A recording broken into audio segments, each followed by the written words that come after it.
The story takes place in a simulation game called Evil Queen Maker, where you become a teacher in the realm of evil. Your mission was to turn the weakest demon, Lord of all, into the ultimate demon lord in a super popular game. Our protagonist was a die-hard fan of the game and spent all day defending it online, but he felt like a sellout because the game suddenly went downhill and got really bad. This happened because the company got carried away with its success and released a DLC less than a year after the game came out. But to everyone's surprise, this new DLC brought a bunch of really weird and nonsensical endings. And from its biggest fan, our character turned into its biggest hater, posting a bunch of really harsh reviews. Then the developers, who never said anything, showed up and told him to create a much better ending. At that exact moment, the boy's computer screen starts to glow incredibly bright. Then he gets pulled into a dark place and wonders where he is and what's happening to him. Suddenly, a giant red eye appears in front of him, leaving him completely terrified. Looking to the side, the guy sees several very strange creatures coming out of a purple portal. Right after, a mysterious voice speaks to him, but the young man can't understand what was said. His head starts to hurt a lot, and he wakes up with blurry vision, looking at a huge gate. Slowly, his vision returns to normal, and the image of that gate becomes clearer and clearer. When he gets up, the boy finds himself in front of a giant castle and wonders where he is. He approaches the gate and touches it, feeling like he's been in that place before in a dream. Looking up, he sees a flag with a crest he recognizes from the game Evil Queen Maker. With a shocked look on his face, the boy starts to figure out what might have happened to him. Then the young man realizes that if he ended up in the game, that must be that little girl's castle. A butler appears and calls him by the name Nihan, leaving the protagonist even more lost in the situation. He stays quiet for a moment, trying to understand the whole unexpected situation, and looking more closely at the white-haired man, he recognizes him as Cain, a character from the game. The butler then says the same line from the game's introduction, confirming it was all real. Cain then bows, thanking him for volunteering to be the Demon Lord's tutor. At that, the protagonist remembers the message from the game creators telling him to create a better ending. He then realizes he was sent into the game to do just that, and finds the whole situation ridiculous. Elsewhere, a voice asks someone named Cecily how she is feeling now. We see a little girl looking at herself in the mirror, while a maid asks if she didn't like the outfit. The little one then replies that she did like the outfit, but is feeling a little strange. The maid, who has fox ears, gets all giddy, thinking the girl is super cute that way. She tries to calm the girl down, saying she's just nervous because her tutor is arriving. To try and cheer her up, the maid gives her a pudding she asked Chef Mark to cook. The little girl thanks Cecily, who apologizes but can't stop thinking Her Majesty is adorable. At that moment, someone knocks on the door, and the butler Cain announces himself to Lady Seer from outside. He enters the room and informs her the person who will be her tutor is already waiting. The white-haired girl says she understands and prepares to go meet her new teacher. Seer then walks right past Cain, who is very impressed by the girl's serious demeanor. She then sits on the throne and announces that she is ready, leaving the butler super emotional. Meanwhile, we see Nahane's feet walking towards the room where the great throne is. He arrives at the place and introduces himself to the little one on the throne, saying it's an honor to meet her. The young man then says his name is Nahen and bows in front of the young demon queen. We find out her name is Seer van Devada, a relative of the former second-ranked demon lord, but her father ended up losing his life in a war that happened about 2 years ago. Because of that, Seer became the demon queen at only 5 years old, which is very young. Due to this, the Devada clan fell to the last position in the rankings, 72nd place. And if things kept going that way, they would end up losing even that position. The little girl runs towards Nahen, but ends up tripping and falling flat on her face in front of him. She gets up and tells the tutor not to worry, because to him, she is just a disciple. The man then gently pats her on the head and asks her to start calling him teacher. He smiles, saying he will make her the ultimate demon queen. and that he's looking forward to working with her. The little girl agrees excitedly, calling him teacher while he ruffles her hair. As soon as the door closes, the young man shows a tired face and thinks he's in deep trouble. He then drops to his knees on the floor, realizing the huge mess he's gotten himself into. The guy wonders if he's gone crazy or been possessed to have agreed to be Seer's tutor, but he remembers he was a huge fan of the game and therefore knows everything about every event. But despair hits him because playing with a mouse is very different from actually educating someone. The tutor questions how he's going to teach magic to the demon queen if he knows nothing himself. He thinks maybe he accepted because he understands the pain little Seer feels very well. Just as he was about to give up, a golden light suddenly starts coming from his left eye. With that, he begins to receive a bunch of memories that aren't his and realizes they belong to Nahen. The tutor then discovers that the body he now has belonged to a very large and powerful demon. Feeling this new power and all this knowledge, the young man becomes much more confident in his mission, and with a determined look, he clenches his fist. Believing that now he can really succeed, he smiles, thinking he can create not just a good ending, but the most perfect ending he's ever imagined.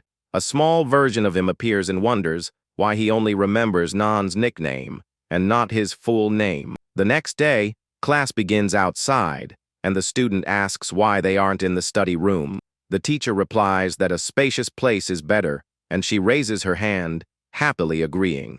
He then notices her teddy bear and asks if her friend will also be in class. Nahen suggests the bear should leave so she can focus, but the girl gets a very sad look on her face. The teacher realizes there's a story behind it all, while Kane watches from a distance, so he introduces himself to the bear, Whitey, and asks him to focus with them too. To seal the deal, the tutor shakes the teddy bear's hand with great gentleness and care. The demon queen breaks into a huge smile and says that Whitey understood and the class can begin. He starts the lesson on mana, but the girl asks why they aren't going to study the demon realm. The young man says that Kane has a very strict personality, and that's why he suggested that earlier. The tutor then explains that to protect herself and her people, she needs to understand her power. The girl replies that it sounds great, but she has already learned all the imperial studies. But he says that those studies are only worthwhile when they are put into practice for real. The teacher then unrolls a scroll with several strange symbols written on it. She asks what it is, and he explains it's a training diary to help her practice. He promises to give her pudding as a reward if she does the lesson, using what she likes to his advantage. Getting back to the topic, the tutor draws on the board that mana is divided into innate and usable mana. He asks what determines usable mana, but the little queen doesn't know how to answer. The man then explains about the circuits in demons' bodies and asks what their function is. The girl quickly raises her hand and answers that they allow her to use mana. He confirms her answer and asks what happens when you have many of these circuits in your body. With that, the girl deduces that usable mana is determined by the number of circuits. The teacher praises her for being smart and for learning things so quickly. She gives a cute little giggle, and he thinks he should praise her more often to motivate her. He then explains that innate mana is decided at birth, but circuits can be increased. The image shows a large explosion of energy being released by them during training. Nahen raises his hand and demonstrates that with training, you can use a huge amount of mana at once. Seer is impressed with how cool her teacher is, and Kane is also amazed by his power. The butler thinks that even though he's an unknown demon, he certainly has the skills. The student asks if she can do that too, and the tutor assures her that with practice, she can. He encourages her, reminding her that she is from the Devata clan, and the girl promises to try much harder. The news about the weakest demon queen's new tutor spreads, but King Andromalius doesn't even care. The demon Lord Dantalion also ignores the information, thinking it's not something that will make money, just like King Decarabia, who doesn't seem to care at all about the new development. But for someone else, this news was interesting, and a woman wonders what kind of fool took the job. A man informs her that the tutor's name is Nahan, but that he couldn't find anything about him. She finds that very interesting, while her assistant watches her with his back to the bathtub. Then, with a smile on her face, the woman decides she will go out for the first time in a long while. Meanwhile, Seer walks with determination to finish the difficult homework the teacher assigned. She runs into Cecily, the maid, who greets her happily, and the little one responds with a hello. Suddenly, the girl remembers the teacher's homework and seems to have a brilliant idea, and with a little embarrassment, she ends up calling for the maid, who looks at her curiously. The fox-eared maid tells Her Majesty to go ahead and say what she wants. Then the girl shows the scroll and orders Cecily to start cleaning right away. The maid is completely confused by the sudden order and asks what's going on. She says she was already cleaning, but the queen specifies that it must be a magical cleaning. Still not understanding, the woman asks the little queen to wait a minute and explain the situation. Cecily then recognizes the scroll in her hand as a special training diary. She then understands that the tutor wants the girl to get used to acting like a monarch by giving orders. The maid decides to play along and says she understood the order and will follow it. Seer is overjoyed to see her order was accepted, and her eyes start to sparkle. She then says goodbye to head to class, and Cecily thinks how Her Majesty is so cute. The little queen skips and sings happily down the hallway on her way to class. Arriving there, she sees the teacher and Kane talking and calls out to let them know she has arrived. The tutor congratulates her for finishing the lesson and decides to give her a gift as a reward. He looks at the teddy bear and suggests giving Whitey a friend as a present. The little girl's eyes fill with joy, and she gets super excited about the new idea. However, the butler Kane seems very worried about the suggestion as the girl gets excited, but suddenly, the little one's joy vanishes, and she seems to remember something important, and with a very sad expression, she says it's okay, and she doesn't need the new gift. The teacher then realizes that the castle's financial situation is a problem, just like in the game. He offers to take care of the finances instead of Kane until she can do it herself. The girl is surprised by the offer and asks if the teacher would really do that for her. Kane is also shocked and questions him if that's why he asked about the finances. The tutor then asks the butler if he doesn't want to see the little one happy with a new toy. The white-haired man is left speechless, and his expression shows he was caught by surprise. Kane admits he wants to see her happy as an image of the girl, with two bears appears. Nahan says he understands the butler's concern, but that he doesn't care about money. He explains he's not taking over because he thinks Kane is bad, but because he has his own strengths. The teacher then promises that soon Seer will be at the top of the demon lords. The girl tugs on her teacher's clothes, calling him in a low, shy voice. She looks up with confidence and tells the man that she will trust him completely. A glint of determination flashes in Nahan's eyes upon hearing his student's words, and with a smile, the little girl asks him to please earn a lot of money for the castle. The tutor smiles back and promises that soon gold will start to arrive in abundance. Even so, the butler remains worried if it's right to leave everything in Nahan's hands. The class resumes, and the little one practices her magical power, following the teacher's instructions. He notices her magical power is immense, an incredible potential for the weakest lord. The young man notes that she is doing well, and doesn't need to worry about her progress. After a while, he decides that's enough training for now and claps his hands. The little girl falls to the ground exhausted, and Kane runs to help her as she has no stamina. The tutor praises her good work and says they will rest before the endurance training. A moment later, the little one is already running with her bear to improve her stamina. Seeing the scene, the teacher asks Kane why she is so attached to the little bear, Whitey. Kane reveals it was a gift from her father, the previous demon lord, on her 5th birthday. Nahan thinks her father's passing was significant, but will tell her the truth when she's ready. At that moment, someone comes running and calls for the head butler, who turns to see who it is.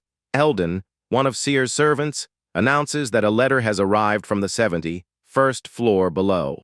The butler gets worried about what they might want, and Nehen calms him down, saying it's normal. In the demon realm, the difference of one floor means a huge difference in power. But the tutor smiles and tells Cain not to be afraid, because this was exactly what he expected. A few days later, the castle gates open to receive a mysterious carriage. Nan observes the coachman and notices that he is not just an ordinary guy as he seems. The mysterious young man is surprised to have been noticed, but Nehen just observes him back. Suddenly, a giant demon appears behind the coachman, and the tutor calls him Sage Bafflement. All the servants, including Cain, are shocked by the revelation of the man's true name. The sage laughs and asks how he found out, but Nehen just replies that he found it interesting. An elegant woman steps out of the carriage with a smile and an air of superiority on her face. The servants are left speechless by the beauty and imposing presence of the unexpected visitor. Nehen bows and greets her formally, calling her Your Majesty Citri. She compliments him on being able to see through Baphomet's disguise and says he's not ordinary. He replies with a smile that an ordinary guy couldn't be a demon lord's teacher. Citri agrees with a sarcastic smile, and the two stare at each other with great suspicion. Cain worries about the teacher's arrogant tone, wondering what he might be planning. The woman asks what brings him there, and he invites her to talk inside first. He warns that this is Seer's territory, and that she needs a good reason to enter. The visitor gets annoyed at being treated with disdain by someone of such a lower rank, but she calms down and says that, as the ruler of the floor below, she has matters to discuss. Baphomet thinks she's clever for using Seer's position to secure entry. The teacher apologizes for his rudeness and asks Cain to escort them to the living room. The woman tells Baphomet to wait, as she won't be long in the conversation. She enters the room and comments on the lack of servants in Seer's castle. He replies that's what happens when the financial situation isn't good, and she scoffs. Nan invites her to sit, and she asks when the child will arrive for the meeting. The woman sits and says she has urgent financial matters to discuss with the queen. The tutor observes her and wonders if she's trying to seduce him with that pose. He then says she can talk to him, since he's the one handling the finances. She is surprised and thinks that men are easy to manipulate because they can't take their eyes off her. The woman explains that her soldiers perished while helping defend the floor from a human invasion. She then says they need to cover the compensation and the cost of additional personnel.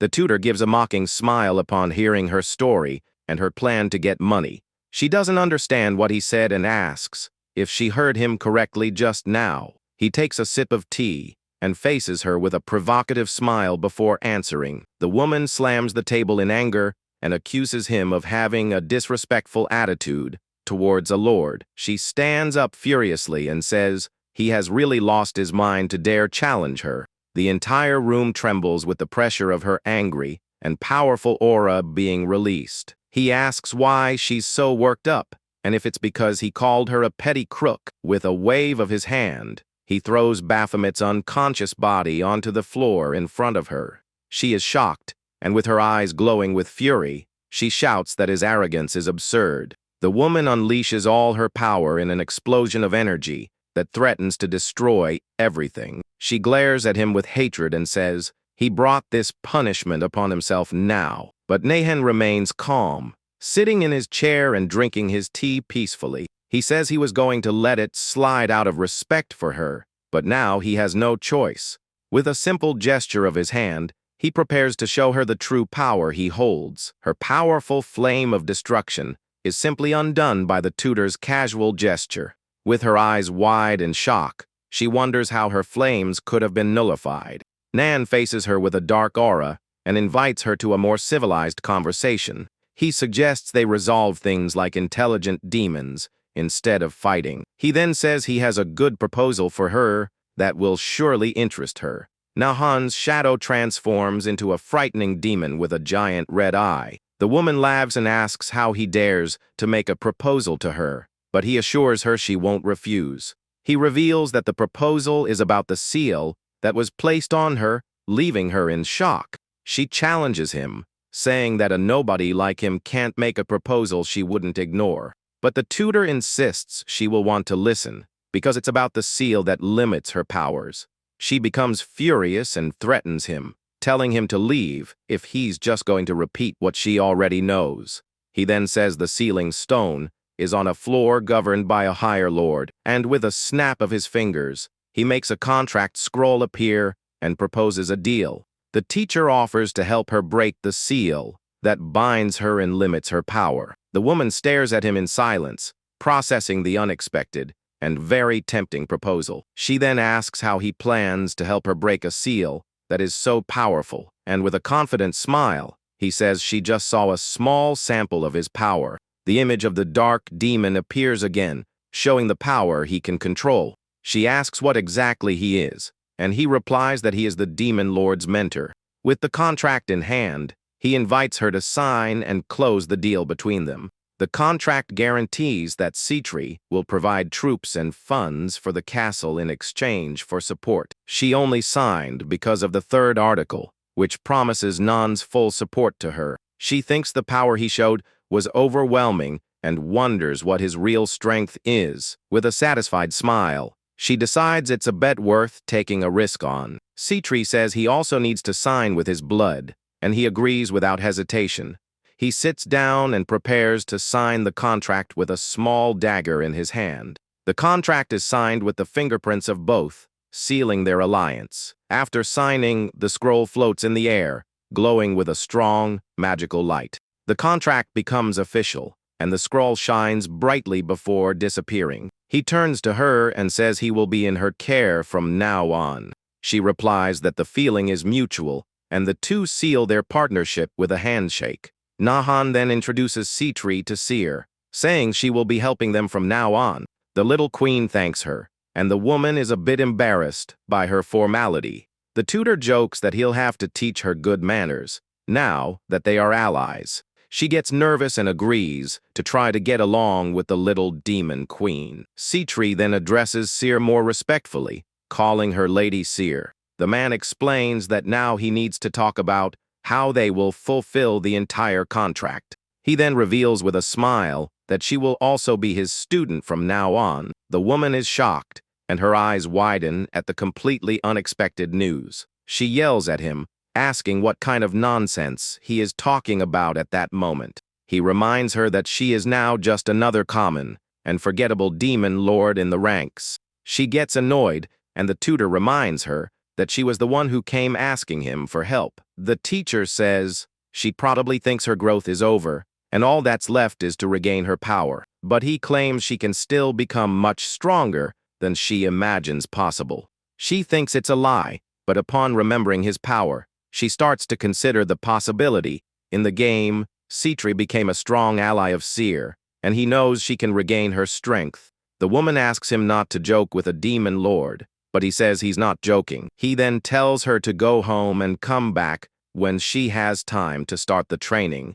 The little queen gets upset and says her teacher isn't going anywhere with her. Citri sighs and agrees to come once a week for the classes she will have with him. She gets annoyed and asks if he's saying she'll become desperate to see him. He replies with a mysterious smile that she'll find out soon if that's true. The alliance with Citri was a success, but there were still many problems to solve at the castle. Citri's advisors, Zeka and Emselin, complain about having to be stuck in that place. A soldier tells Emselin to go back to his master if he doesn't like it, and he gets angry. Varuna, the vice commander of Seer's legion, appears and tells the soldier to keep talking. Emselin apologizes and promises to keep his men in line, but Varuna tells him to train. A soldier asks Varuna if he's just going to leave things like this, with such a bad atmosphere. The vice commander sighs in frustration with the situation and the lack of discipline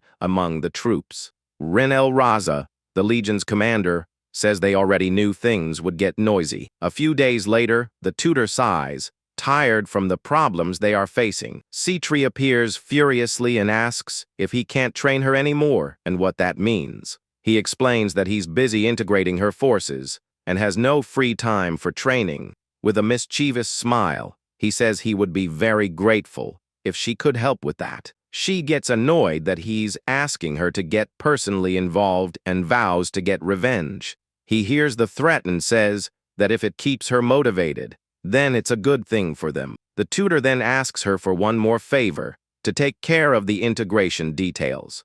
He takes Seer to meet Commander Renel Raza and greets her formally. The man explains they are there to see where Seer will learn swordsmanship and to settle matters. Varuna provokes him, saying that losing control of the chain of command is a side job. The tutor replies that maintaining order is obvious, and the vice commander asks if he has ever led troops. The young man, with a smile on his face, adjusts his clothes and prepares for the challenge ahead. Varuna says it's not a simple task to unite soldiers from different forces like theirs. Nahan challenges him to watch how he'll do it, and the vice commander accepts the bet. He then says he will watch very closely to see if the tutor can really pull it off. A little later, Citri's advisors look confused at two crossed swords on the ground. On the training field, all the soldiers watch the scene and wonder what's going on.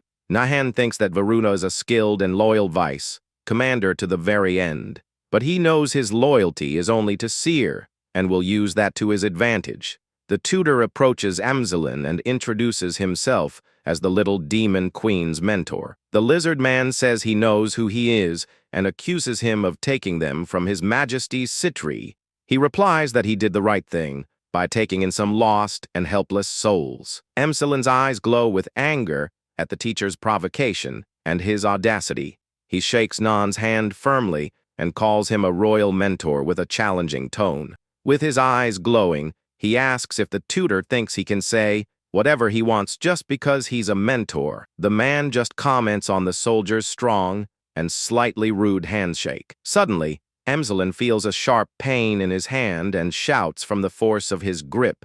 He recoils in pain, and the tutor reprimands him for his tone of voice and lack of respect. The teacher reminds him that the Lord he is now serving is right there in front of him. The lizardman asks if it was Citri who taught him to act like that and accuses him of insulting her. The tutor realizes he still considers her his lord and places a hand on Seer's shoulder. He then tells the soldier to look carefully, as his new lord is little Seer. The warrior is left speechless upon seeing the little girl and thinks about how cute she is, but he insists that his only lord is His Majesty Citri, and Nahan praises his courage. With a snap of his fingers, he uses his power to show the soldier what happens to those who disobey. All of Citri's soldiers fall to their knees under the pressure of Nahan's powerful aura. Amzelin also feels the pressure and groans in pain as he is forced to kneel on the ground. Varuna is shocked to feel the overwhelming mana coming from the little queen's tutor. The teacher says he doesn't need dogs that don't obey and gives him one last chance. He asks if the soldier will cling to the past and disappear or bet on a new future. He explains that he swore loyalty to Citri and therefore must obey her orders. Nahan smiles and says that with that level of loyalty, he will be very useful to them now. All of Citri's soldiers kneel and accept the new leadership, leaving Varuna confused. Citri appears and scolds her soldiers for not listening and causing trouble for her. One of them tries to argue that the alliance is only on paper, but she tells him to shut up. She explains awkwardly that they represent the link between the two floors. The tutor reinforces that the alliance is essential for the coming war for everyone. The lizardman understands and apologizes for his rudeness, but she corrects him, annoyed. She points at him and asks once more whom they serve from now on. He hesitates for a moment, but then beats his chest with determination and prepares to answer. All of Citri's soldiers then declare in unison that they are the army of Lady Seer. The little queen is surprised, and the vice commander is shocked by the change of loyalty. The teacher turns to the woman with a smile and says he knew they would be useful. Seer gives her teacher a thumbs up, approving of the result. With everything resolved, the teacher and his student give each other a thumbs up. Citri then asks if they can start her class, and he agrees right away. The tutor approaches Seer to begin the lesson, but she holds him by his hand. He looks at her hand and wonders what the little queen is doing now. He asks her to let go of his hand so he can teach, but the girl refuses to let go. With puffed-out cheeks, she repeats that she won't let go of his hand no matter what. He realizes it's just a childish whim, and picks her up so he can teach. Citri yells at him, asking how he's going to teach her with the girl in his arms. He assures her it's possible even in this situation, and she becomes even more confused. The teacher then prepares to start the day's lesson with Seer in his arms. He releases a dark and powerful aura that fills their entire training field.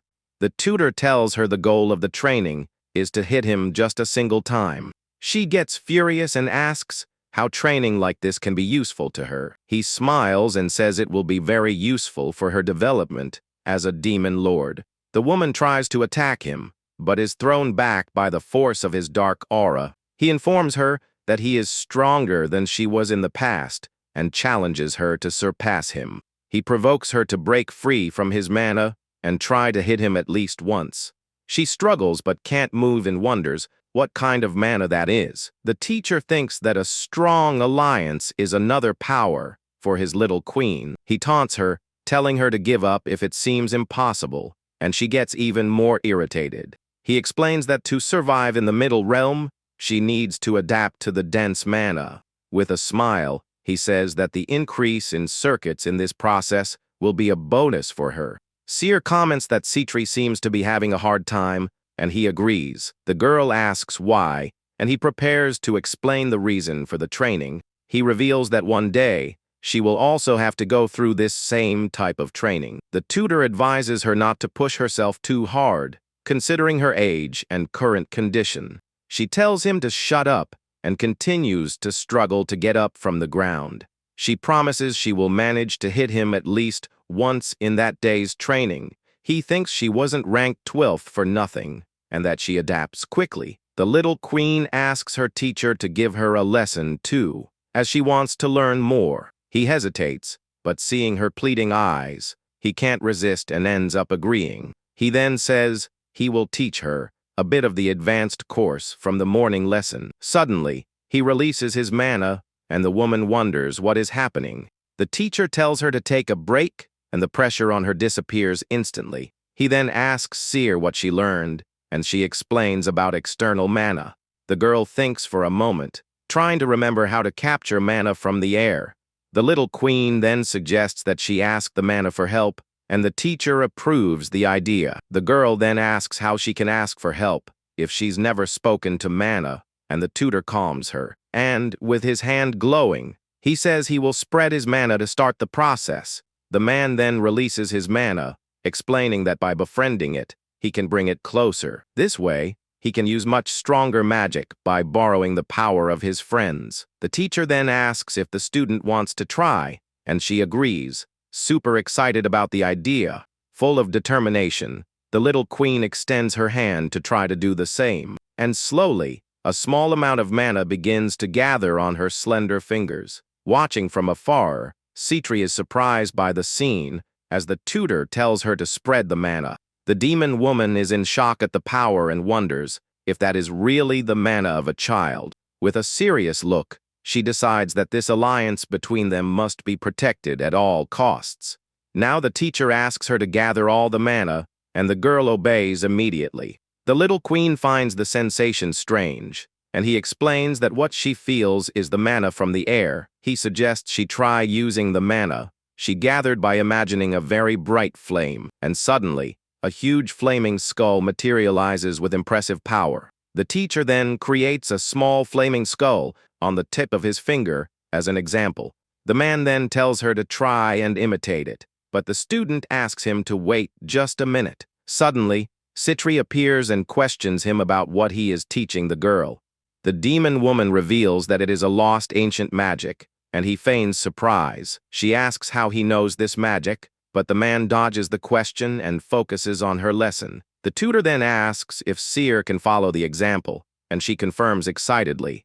With her eyes closed, the little lord concentrates while imagining a small flame. Successfully, she manages to manifest the spell's words in her outstretched hand. The little girl is amazed by the small flame, and her teacher congratulates her on the achievement. The tutor gives her a pat and says she needs to practice to gather mana normally. He mentions that her goal in training is to hit him, and she denies it, embarrassed. Citri asks him to teach her the ancient magic, but the tutor refuses due to a lack of trust. And with a sly smile, he thinks he can take advantage and suggests teaching her if they get closer. The demoness blushes and repeats his suggestion about getting closer, clenching her fist. She convinces herself that it's nothing, and it's just to get stronger. She then asks what his type is, leaving the tutor and his student completely confused. She explains her logic, but the man corrects her, saying he was talking about trust between the floors.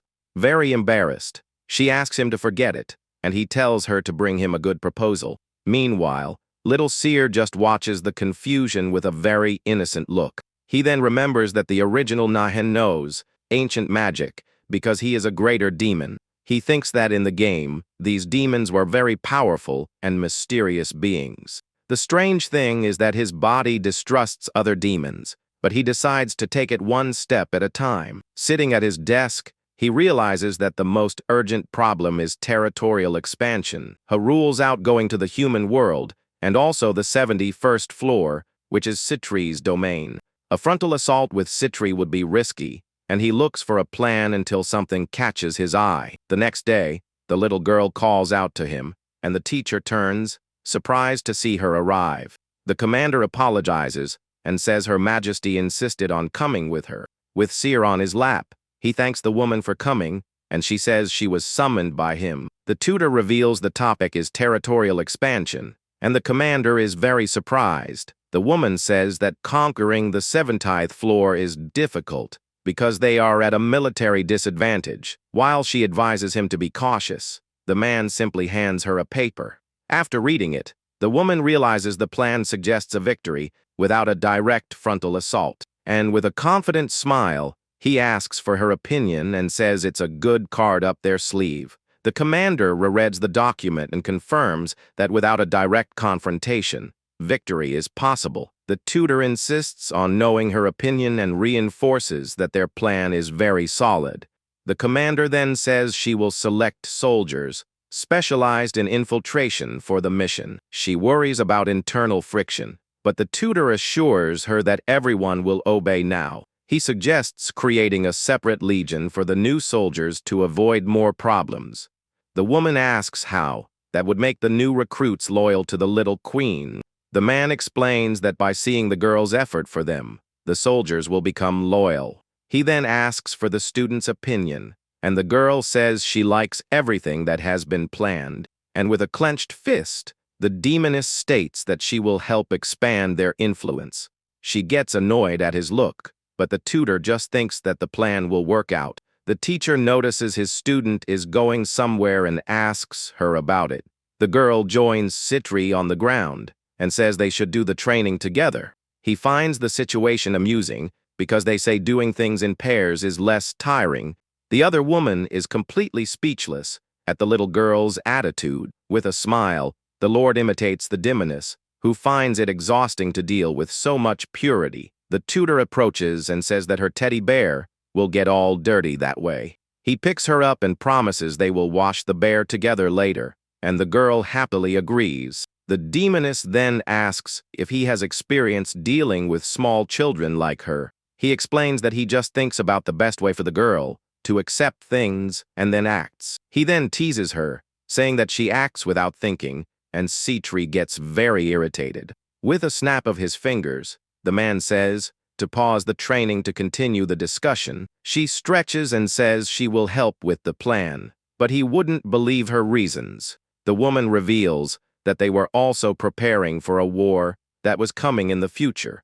The tutor thinks that the game's story has changed because he moved up all the plans. He accepts her help, and the demoness calls him shameless and asks what she should do. He suggests a bold attack and assures her that her forces will not suffer heavy losses. She realizes the idea is to fake a battle, and he praises her, leaving her confused. Citri asks why she would be the bait, and he just hands her a document with the strategy. Reading the paper, she discovers a conflict between two important lords of the 70th floor. She sees the opportunity, and the teacher confirms that he intends to bring one of them to his side. And with a smile, the woman says she already knows who they will send for the contact mission. She asks about the division of the gains, and he suggests 50% for each, with a smile. He says that's only natural, as the alliance between them needs to continue. The tutor then teases her for never believing him, and says the decision is hers. Suddenly, he releases his dark and powerful aura, leaving the woman in a total panic. He says to resume training, and she complains that it's too much for her to handle. Sometime later, the little queen's teddy bear is clean and shining again like before. With great joy, the little girl runs to find her teacher in the castle corridors. He picks her up, and she celebrates happily that her stuffed friend is all clean. At that, the man notices her hair is different and asks if she colored it. A servant explains that her race stores mana in their hair, which is why they are excellent mages. The teacher is shocked to learn this, as it was information that didn't exist in the game. The servant reveals that the previous lord had half of his hair red from so much stored mana. The tutor realizes that with this, the little queen can use high mana consumption spells. He warns her that from now on, she will have to train a lot to gather external mana. Holding the girl, he asks the servant where their legion's commander is now. The scene then shifts to the 70th floor, which is ruled by the demon lord Andromalius. A masked figure watches the dark city from atop one of the region's rooftops. At a signal from their leader, the group moves through the streets, defeating all the guards in their path. The commander thinks her partner is skilled and wonders the tutor knew about it. Two figures leap between the city's buildings using blue-colored energy ropes. The two warriors continue to move with agility under the light of the full moon in the sky. The group reaches its destination and prepares to begin observing the target location. The commander observes the moon and the forest from the top of a tree while waiting for the signal. The other team members spread out in the surroundings and get into attack position. One of the winged soldiers comments that there's nothing suspicious about the cabin they are watching. The commander then explains that the mission is to conquer the floor and bring Aaron to their side. A soldier questions if that's possible, but she reminds him that they just follow orders. With the order given, the team advances quickly towards their main objective. They approach the isolated wooden cabin located in the middle of the dark forest. Suddenly, a voice interrupts them and tells them to stop where they are immediately. The team stops as they rounded by several guards who were waiting for them at the entrance. One of the guards asks who they are, and the commander notices they are well trained. A large man with horns appears at the door and introduces himself as Aaron Raiders, and with a pipe in his mouth. The man asks who among them is the group's representative. The blue-haired woman then prepares to answer and removes the mask from her face. She reveals herself and says she is the representative of the group that is there to negotiate. The guards recognize her as Linnell Laza, one of Seer's swords, and are shocked. She says she has abandoned that title and is now the sword of her little majesty, Seer. The man then realizes that the little queen plans to take the entire 70th floor for herself. He questions if she really believes that's possible, and she confirms it with certainty. The commander says that with just Citri and herself, they could defeat Andromalius. The man says that war is different, and she replies that's why they need his help. She says she can't reveal everything but states that there is someone they cannot touch, and this someone, alongside Seer, is so powerful that not even 100 of them together could harm him. The leader is shocked by the revelation and wonders if she is telling the truth. He accuses her of joking, but the woman responds with a very serious look. The man says that if such a person exists, they wouldn't need help, and she corrects him. With a threatening look, she warns that if he betrays them, he will not escape the consequences. He wonders if it's a threat or a test, but he remembers the strength of the swords. The man then asks her to get straight to the point and say what they want from him now. The commander then offers him status and rewards for him to join them. The negotiation is a success, and the commander thanks her lord for his help in the mission. The tutor congratulates her and tells her to prepare, as the attack will be soon for everyone. The man notices she is thoughtful and asks if the commander has something to say. The woman questions him about the reason he volunteered to be Seer's tutor. She says the position of royal tutor is insignificant compared to the skills he possesses. The commander thinks it makes no sense for someone like him to choose the lowest floor of all. The woman suggests he might have ulterior motives, like usurping the throne. For example, the tutor thinks he can't tell the truth and that any random excuse won't work, and with a mischievous smile, he decides to be honest and says he did it all for fun. The commander is confused, and he explains the pleasure of creating a strong demon lord, and with his eyes sparkling, he reveals that nothing makes him happier than seeing his plans succeed. She asks if it's all for fun, and he says that was the initial reason for everything. The teacher says he likes being there because they have the cutest demon queen of all. He also praises Cain as a loyal and very firm strategist in his serious decisions. The man mentions Lee, who has a good heart and takes good care of the castle's internal affairs. He also praises Cecily and Mark for their excellent work and skills in the kitchen. The tutor comments that Varuna is rebellious, but his skills and loyalty are unquestionable. Finally, he praises her as strong, loyal, and beautiful, leaving the commander all embarrassed. He says he likes everyone there and that it's better to see them in person than in a game. The tutor promises he will never betray them, and the commander watches him with a determined look. The commander thanks him, but the tutor says her loyalty is to the little queen. With a smile, he praises her loyalty for questioning him to protect her majesty. She leaves to rest and thinks that the queen is surrounded by very good and loyal people. Suddenly, the student appears, and the teacher asks what she's doing there outside of lesson time. She wants to play, but seeing him with the finances, she asks to watch, and he takes the opportunity to teach. He shows her a petition about damaged crops and asks what she would do in the situation. The girl suggests giving them food, but he proposes selling a portion at a very low price to them. She then wonders what to do if the farmers don't have money to buy it. The teacher introduces the idea of a grain loan system, and she jots it all down. He explains that the castle lends food now, and the farmers pay it back at the next harvest.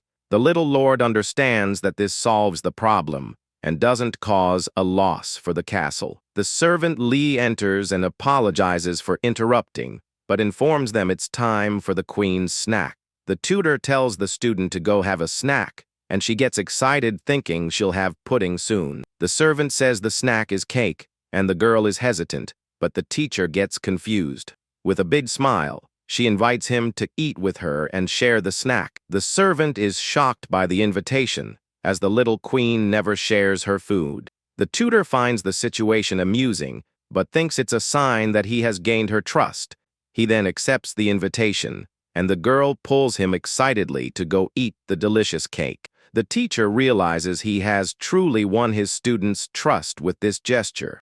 Cain finds him in the hallway and says he needs to deliver an important document to him. The servant reveals that the message came from the 71st floor and hands him the paper. With a serious look, the tutor understands that the plan is about to truly begin. He smiles and says that today's snack will be even sweeter because everything is ready now. Elsewhere, a man is shocked to learn that Citri has suddenly declared war on them. Angrily, he slams the table and wonders how the 71st floor dares to challenge them. This is Andromalius, the demon lord of the 70th floor, and he thinks Citri has gone mad. An advisor urges caution, but the king ignores him because her powers are sealed. He wonders if she has a plan, and a servant says he has some suspicions about it. Count Eugene reveals there are rumors of an alliance between her floor and Sears. Furthermore, spies have seen Citri frequently descending to the 72nd floor. The king laughs at the idea, but a noble warns him about the presence of the former Sword of Sayre. The count adds that the new royal tutor of the 72nd floor is no ordinary person. The king doubts that someone so exceptional would accept a position on the lowest floor of all. Eugene says the tutor was the one who secured the alliance with Citri, and the king is surprised. The count suggests an all-out war from the beginning to use their superior military strength. Then the advisor approaches and whispers something in the king's ear, which shocks him. With a confident smile, The king accepts the proposal and prepares to show his power. He then notices that Count Aaron and his faction are not present at the war meeting. With rage in his eyes, he orders his guards to drag Aaron into his presence. Suddenly, a soldier runs into the throne room with terrible news for everyone. The king asks the reason for all the commotion and what is happening outside. The soldier informs him that Sitri's army is already setting up camp outside. The demon lord is completely shocked by the speed of the enemy attack. In a fury, he realizes he has been betrayed and that Count Aaron is behind it all. Count Eugene asks for orders and says his forces are ready to march immediately. All the nobles shout for the end of Sitri and the traitor who joined her. The king then gives the order for all his troops to advance and finish off the enemies. Meanwhile, the little queen wears armor and prepares for what is to come.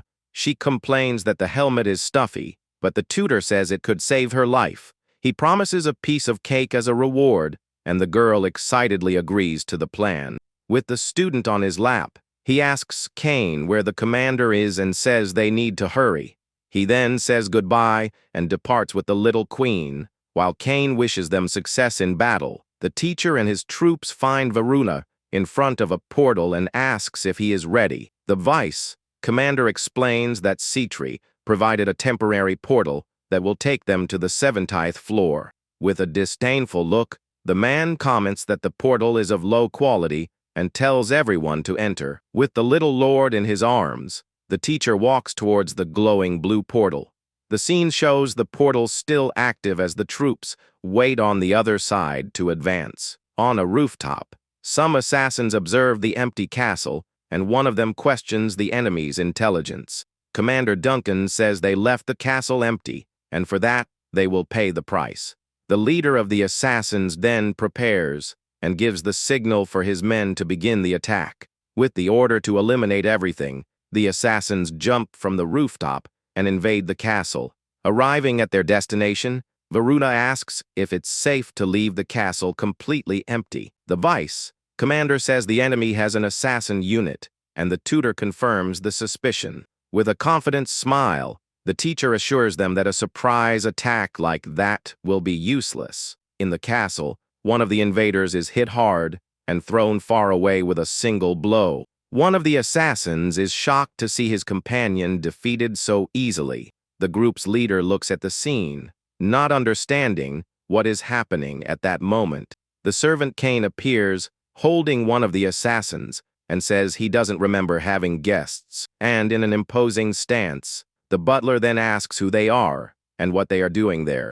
Varuna wonders how the tutor knew, and he replies that some things cannot be hidden. Suddenly, one of the assassins is violently thrown through a castle window.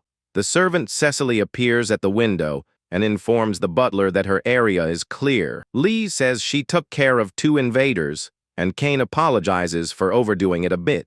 The cook Mark appears with an invader and says a little rat got into the kitchen. The servant confirms everyone is fine, but the unexpected guest doesn't seem well at all.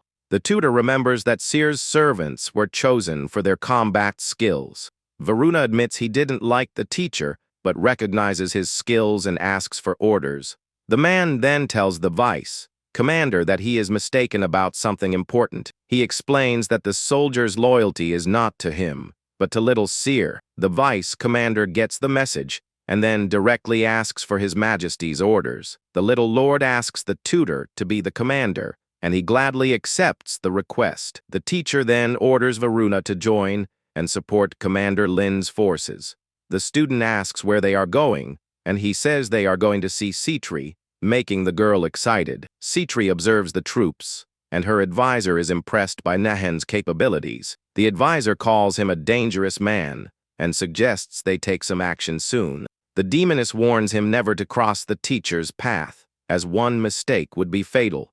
She then says they just need to do their part, take what's theirs, and leave. A large explosion occurs in the distance, and the woman comments that it was a spectacular start. The demon lord is furious to learn that Aaron's forces have invaded his castle. He refuses to flee and says that if the traitor wants to come, he will take care of it himself. Suddenly, a beam of blue light cuts through the darkness at high speed and rushes forward. The attack causes a huge explosion inside the throne room and startles everyone there. The demon lord smiles and says, "Speak of the devil. The timing couldn't be better for them." Commander Lin and her troops enter the throne room and prepare for the confrontation. The demon lord then orders his guards to receive the guests, and they advance to attack. The commander, with her hand on her sword, comments that the hospitality of this floor is pathetic. The Lord then taunts Aaron and asks if he thinks the swords of Seir can save him. The demon lord then promises he will finish the traitor with his own hands right there. A voice then says he'll have to try that in his next life, because it's not happening now. The commander dashes forward at high speed, defeating several guards on her way to him. One of Andromalius's soldiers charges at the commander with his weapon in hand to fight. With glowing eyes, the demon lord calls her arrogant and prepares for combat. He advances with his sword and says he will personally test her skills. The commander braces for the blow and manages to defend against the enemy's attack with her weapon. The force of the impact throws her back, but she manages to recover in time to retaliate. The Lord praises her for her speed and admits she lives up to her title as a sword. Count Eugene is startled by the scene as the king advances for a new deadly attack. With a single blow, the demon lord manages to strike the advisor right in the chest. The commander is shocked to see the scene and the enemy king's cruelty towards his own ally. With a wicked smile, he says that now the real fun will begin for everyone. A huge hydra-like creature emerges from the advisor's body, and the woman is frightened. The king then orders the creature to attack, and it lunges forward with its mouth open to devour. Watching from afar, Citri asks why the tutor came there, and he says he came to see her. She questions if they can handle the enemy, and the man says that with a little help, yes. The teacher then hands the little queen to the demoness, who is confused by the action. He explains there are too many distractions to take the girl and asks her to wait. The man then hands a toy to the student, but she refuses to wait. And with a serious look, the tutor realizes he needs to go quickly because something is very wrong. He feels a strange energy and knows that it shouldn't be there at that moment. The little lord is worried, but he warns that the commander might be in serious danger. The teacher then says goodbye and departs at high speed for the battlefield. The demoness is impressed with his speed and wonders just how strong he is. The advisor suggests something, but Citri tells him to shut up and says this is a test. She warns him not to try anything and to treat the little queen with the same respect. The girl then hugs the new toy and seems to have really liked the gift she received. Elsewhere, a soldier is hit hard and falls to the ground with a serious injury. The soldier Varuna prepares for combat with his sword in hand and a serious look. The man charges forward with a furious look and prepares to attack the enemy before him. He is hit by a powerful blow and is thrown forcefully against the wall. An enemy soldier hits him with a punch, throwing him even farther to the ground with force.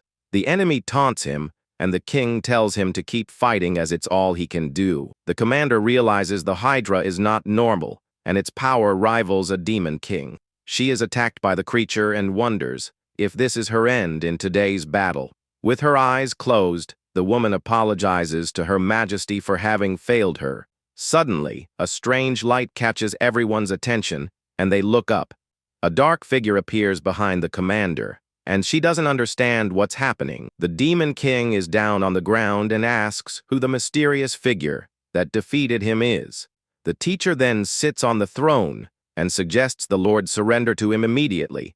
With a cold look, the teacher addresses the defeated demon king and suggests he surrender. Lying on the ground, the Lord wonders what just happened and where all that power came from. He then recognizes this feeling and compares it to that of the rank one demon king. Holding the enemy by the neck, Andromalius questions why he joined such a weak group. With a sword glowing red, the tutor tells the demon king to shut up right now. The man offers money and fame and asks the teacher to join his powerful army. Desperate, the Lord says he will give him everything, and the tutor replies that he only wants the top. His eye glows, and he reveals that he seeks the highest point a demon king can reach. The Lord realizes this is impossible and understands why the man went to Devata then. The sword's blade gleams, reflecting the fear in the defeated demon king's eyes.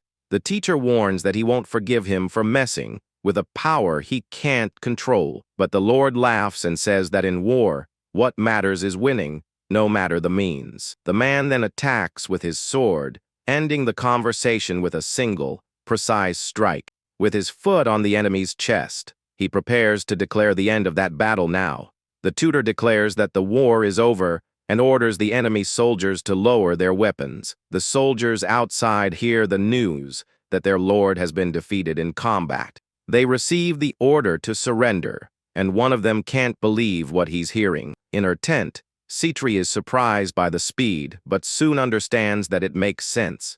The little lord then recognizes her teacher's voice and gets very excited. The commander apologizes, but the tutor comforts her and says it's been a while since she fought.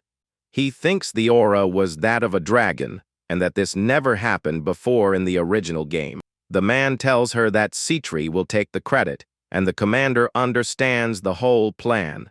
The tutor asks them to take care of the cleanup and says he needs to see Seer, leaving the commander confused. He explains that the girl is with Citri and that the demoness won't do anything wrong to her, and with a wave, the commander departs at high speed to carry out her new orders. The scene then takes us to the tent, where the little queen was awaiting the result. A servant informs them that the soldiers have surrendered, and Citri is shocked by the easy victory. The little lord announces that her teacher is coming, and the demoness doesn't understand how she knows. He suddenly appears and asks if they had fun, and the student says yes. The advisor is shocked by his speed, and the man affectionately pats the girl's head. He then tosses a bag to the demoness, who catches it and asks what it is. The tutor reveals it's the head of Andromalius and asks her to take the credit for it. With a smirk, he says the reason is that they are allies now. He says goodbye and tells them to divide the spoils. But the demoness is suspicious. Elsewhere, the butler Cain tries to fix a door with a hammer in hand to help. A portal of blue light suddenly opens in the middle of the castle's main hall. Cain welcomes them back, and the teacher notices that the front door is broken. The butler apologizes, but the tutor praises his work and understands there was an invasion. The servant congratulates everyone, but the man says this was just the first step for them. He then reveals he will give the 70th floor castle to Citri, and the student is shocked. The butler is speechless and cannot believe what he just heard from the man. He questions the decision and says they are losing a lot by giving her the credit. The butler reinforces that the castle symbolizes their conquest, but the tutor confirms his decision. He explains that they need resources and that their finances are not yet sufficient. So, he says they need to be discreet, which is why he gave the credit for the victory to Citri. The teacher then asks the student who will be responsible for the 70th floor now. With a smile, he agrees and says she also needed to prove she is still strong. The butler is impressed, and the man says he's not one to give things away for free. The tutor says he will focus on the girl's education and the internal affairs of the castle. As they go up the stairs, Cain watches and understands his new lord's plan. The butler then asks how he was so sure he could convince Aaron. The tutor whispers to the student that he got lucky, as it was a random event in the game. Cain realizes the teacher is extraordinary and that Her Majesty needs to keep him close. He then says goodbye and wishes Cain good luck with fixing the castle door. In the hallway, he says he will focus on her training and her duties as a monarch. The man touches the girl's forehead and reminds her that she is the true ruler of that place.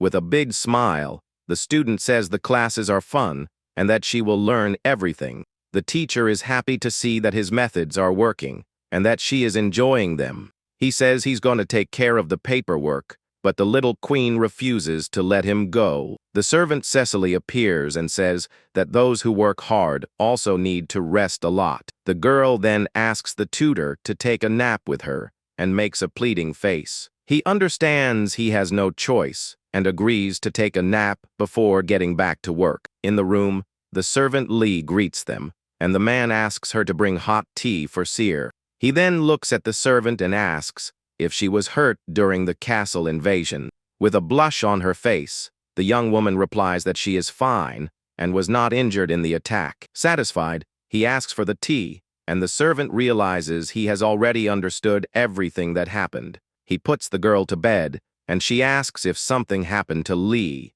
but he denies it. The tutor covers her and wishes her sweet dreams as she hugs her teddy bear, but the little queen holds his hand and insists that he sleep there with her in the room. The man wonders if she is needy because of her father or if she feels safe with him. He then agrees to sleep there and decides to stay until the little lord falls asleep. On another floor, the demon Lord Dantalion finds out that Andromalius was taken down by Citri. His commander suggests it was because of the alliance with the 72nd floor and the Slord. Minister Alva says they are the next target and that they need to prepare for war. The king then decides to send a letter to the 68th floor to form an alliance. He knows that if he stands still, he will be next, as Andromalius was stronger than him. With a serious look, the king orders the letter to be prepared, as his ally will have no way to refuse. Back in the room, the servant Leyen knocks on the door and announces that the tea is ready. Upon entering the room, the young woman is completely surprised by the scene she finds. She sees the teacher and the little queen sleeping together in bed, looking exhausted. The scene shows the two sleeping peacefully, hugging the teddy bear. A week later, the tutor complains about Citri's delay in dividing the spoils of war. The demoness says she divided the territory in troops, and that only the battle loot is left. He then asks to choose first, but she says only if the division is fair to her. The man reminds her to train once a week so as not to waste their efforts. The demon lord tells him not to worry, as she is also a demon lord. She says goodbye, and the teacher goes back to work to finish the night's guidelines. Suddenly, someone knocks on the office door, and he tells the person to enter. The servant Cecily enters and informs him that Her Majesty's class will have to be cancelled today. He is startled to hear that the little queen has a fever and stands up immediately. Worried, he wonders if he demanded too much from her or if it was because of the battle. The servant tries to calm him down and says it's just a common cold for children her age. He agrees and asks her to take good care of the girl while he solves the problems. Alone, the tutor realizes he needs to be more careful as this is no longer a game. He finishes his work and goes to see the student, bringing some dolls she really likes. The girl wakes up happy with the gifts and thanks the teacher for the kind gesture. But the man reveals he brought much more and fills the room with various stuffed animals. Buried under the dolls, the little lord asks him to stop, as it's already enough. The girl then falls asleep and dreams that she is being swallowed by a mountain of dolls. Beside her, the tutor holds a paper and a doll and realizes that something is wrong with her. The tutor realizes she is dreaming and wonders what she is dreaming about now. He then touches the girl's forehead and sees that the fever has gone down and she will be fine soon. But the little queen wakes up and the teacher apologizes for waking her up by accident. He asks how she is, and the girl says she is fine and asks if he was worried. The man tells her to rest a little more and says they can work together tomorrow. He reminds her that if she doesn't get better, she will miss out on the pudding, and she is shocked at the thought. With a gentle smile, the tutor wishes her sweet dreams and lets her rest a little more. Kane enters the room and says that Commander El Raza has delivered the full loot report. The butler asks if he is looking for something specific, and the man says yes, he is. In the game, equipment was essential as it increased the efficiency of growth. He is looking for a hidden piece that he only found on his 40th attempt in the game. No one would imagine that an item like this would be hidden at the beginning of the journey. The teacher tells Kane to get the item and give the rest to the captain of the Royal Guard. The butler looks at the list and is a bit confused by what is marked on the paper now. He asks if the item is marked correctly, and the man confirms the information for him. On the paper, we see an unidentified broken sword with a missing gem in the hilt marked. Meanwhile, the little queen has fun with the jewels and is impressed by their sparkle. She then sees the gold bars and is even more impressed with all the treasure. The tutor finds what he wanted, and the commander next to him doesn't understand his excitement. In the warehouse, they find various items, and the commander says the collection was a success. The little queen arrives and gives a clumsy military salute to her soldiers there. The commander shows the item the tutor requested and prepares for his next step. 2 guards bring the box, and the man confirms it's the right item and congratulates them. The sword is called Blood Tears, and its name comes from the stone infused with a lot of mana. It has the highest attack power and also teaches a special spell to its user. The man says it's a gift for the girl, but she finds it strange that it's broken. He says he will fix it, and the student asks what happens when the sword is fixed. The tutor says it will shine, and the girl gets very excited about the possibility. The commander suggests calling blacksmiths, but the man says that's not the right way. He then decides they will go to the armory and asks the soldiers to bring the items. The girl has fun with the jewels, and the tutor notices how much she likes shiny things. A glint in the teacher's eyes indicates he already has a plan for the next step. He asks if anything caught her attention, and the girl gets a little embarrassed. The tutor comforts her and says that everything there is hers, and she can take whatever she wants. The little lord then chooses a crown, and he invites her to go somewhere with him.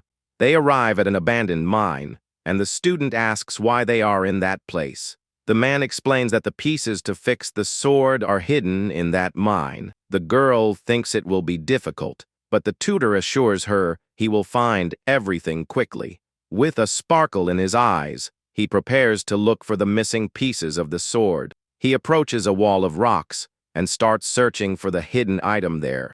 After a few seconds, he finds what he was looking for and pulls it out of the wall. The student asks if that is a real sword, and he replies that it's not yet. With the piece in hand, the man prepares for the next step and says it's not over yet. A red energy surrounds his body, and he says that now only the most important part is left. He extends his hand, and a strong light illuminates the entire place where they are now standing. The scene then takes us to the front of a large stone door with a statue. The teacher warns that there is still a gate they need to pass through to continue. He picks the girl up and says he will carry her as the path might be dangerous. Suddenly, the eyes of the gargoyle statue glow, and it detects the intruders. The stone creature then rises and warns them that they cannot pass through that place.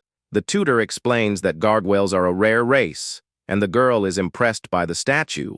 The creature gets angry, but the teacher tells it to shut up, leaving it shocked by his attitude. And with a serious look, the man tells the creature not to interrupt his student's lesson. Suddenly, a huge dark creature appears behind him and scares the stone guardian. The gargoyle surrenders and promises to serve him, but the tutor realizes it could be useful. He tells it to wait, and the creature agrees as he enters the treasure room. The scene shows the red gem shining brightly on its stone pedestal. With the girl in his arms, the teacher approaches the item and prepares for the ritual. He then shows the broken sword and prepares to join all its pieces. With a gesture, he joins the 2 parts of the blade and the missing gem in the weapon's hilt. A strong light illuminates the place, and the girl watches everything attentively in his arms. The sword rises into the air and shines brightly, and he asks what she thinks of the item. The teacher says it's a gift, and the little lord is very happy with the new weapon. She thanks the tutor and holds the sword with pride and a big smile on her face. The screen shows the sword's attributes with status, boosting effects, and a special aura. Back at the castle, the girl shows the sword to Kane, and the tutor says she will train. The butler is shocked to see the gargoyle, and the man suggests the name Argyle for it to be called. Kane thinks it is too big, but the teacher says it will guard another place. The man then reveals it will guard the portal against humans and their invasions. The butler understands the plan and agrees that the creature is perfect for this task. He warns that if it is useless, it will be discarded, and the gargoyle accepts his challenge. And with a smirk, the tutor calls Kane to his office for a chat. Kane informs him that Dantalion and Decarabia have made contact to form a strong alliance.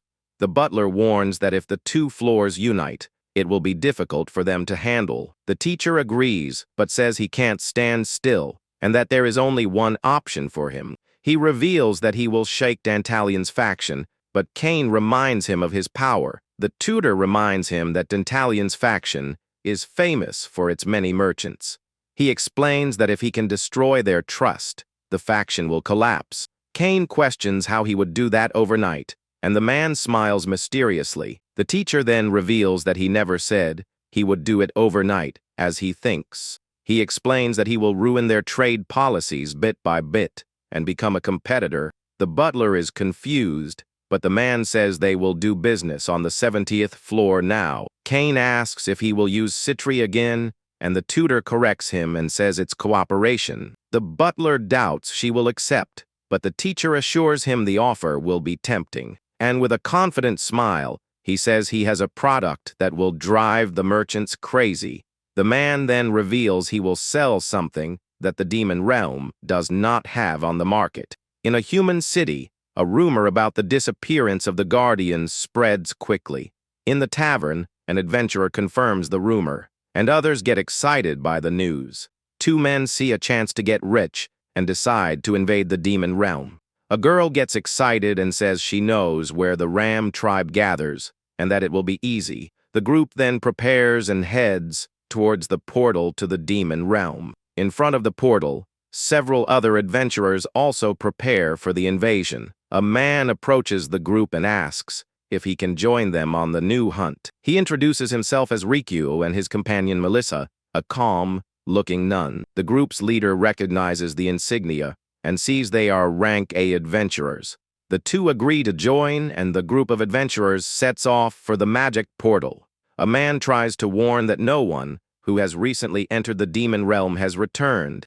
The group advances through the forest, and one of them comments on the disappearance of the guardians. Riku asks if they abandoned the floor, and the other is surprised by the term he used. Suddenly, they spot a member of the Ram tribe and hide so as not to be seen. One of the adventurers suggests starting the hunt, but Riku makes an unexpected proposal. He proposes to keep the horns and let the rest of the group have the rest, but the leader doesn't like it. The nun then touches one of their shoulders and says he still has a future ahead of him. Riku asks if he wants to go home in one piece and threatens him with his glowing axe. The group's leader realizes he's been tricked and that there's no way to beat the rank A duo. He accepts the deal, but Riku says he never needed their help to fight anyway. Suddenly, a bright light hits the three adventurers, and they fall to the ground unconscious. An earthquake starts, and the group's leader wonders what is happening. Riku gets angry because with all that noise, the creatures will flee before the attack. A gargoyle emerges from the shadows and says it has found the last rat left to catch. Riku is shocked to see the creature and cannot believe his eyes. The creature advances and attacks the group, and one of them says to forget Riku and run. Suddenly, the girl in the group stops running, and her friend worries about her. With empty eyes, she murmurs the word guardians and seems to be in some kind of trance. One of the guardians approaches and asks Commander Lin for orders. With a serious and determined look, the commander says there is only one command to be given. The scene shows the guardians surrounding the adventurers with the order to capture them alive. In a cage, one of the adventurers is shocked to see demons capturing humans. The commander reports that they have captured 276 humans in the last month. She is impressed with the strategy, but the tutor says it was only possible thanks to Argo. The man then thinks that for a perfect ending, he will do whatever it takes to win. The commander warns that the residents are scared because of the captured humans. He realizes he needs more humans and decides it's time to change the plan. And with a smirk, he asks if she knows anyone capable of adjusting this. The commander replies that there are many who can easily manipulate human minds. With a wicked smile, the tutor reveals that he will make them want to come here. In the city's guild, adventurers complain about the master's orders and the prohibition.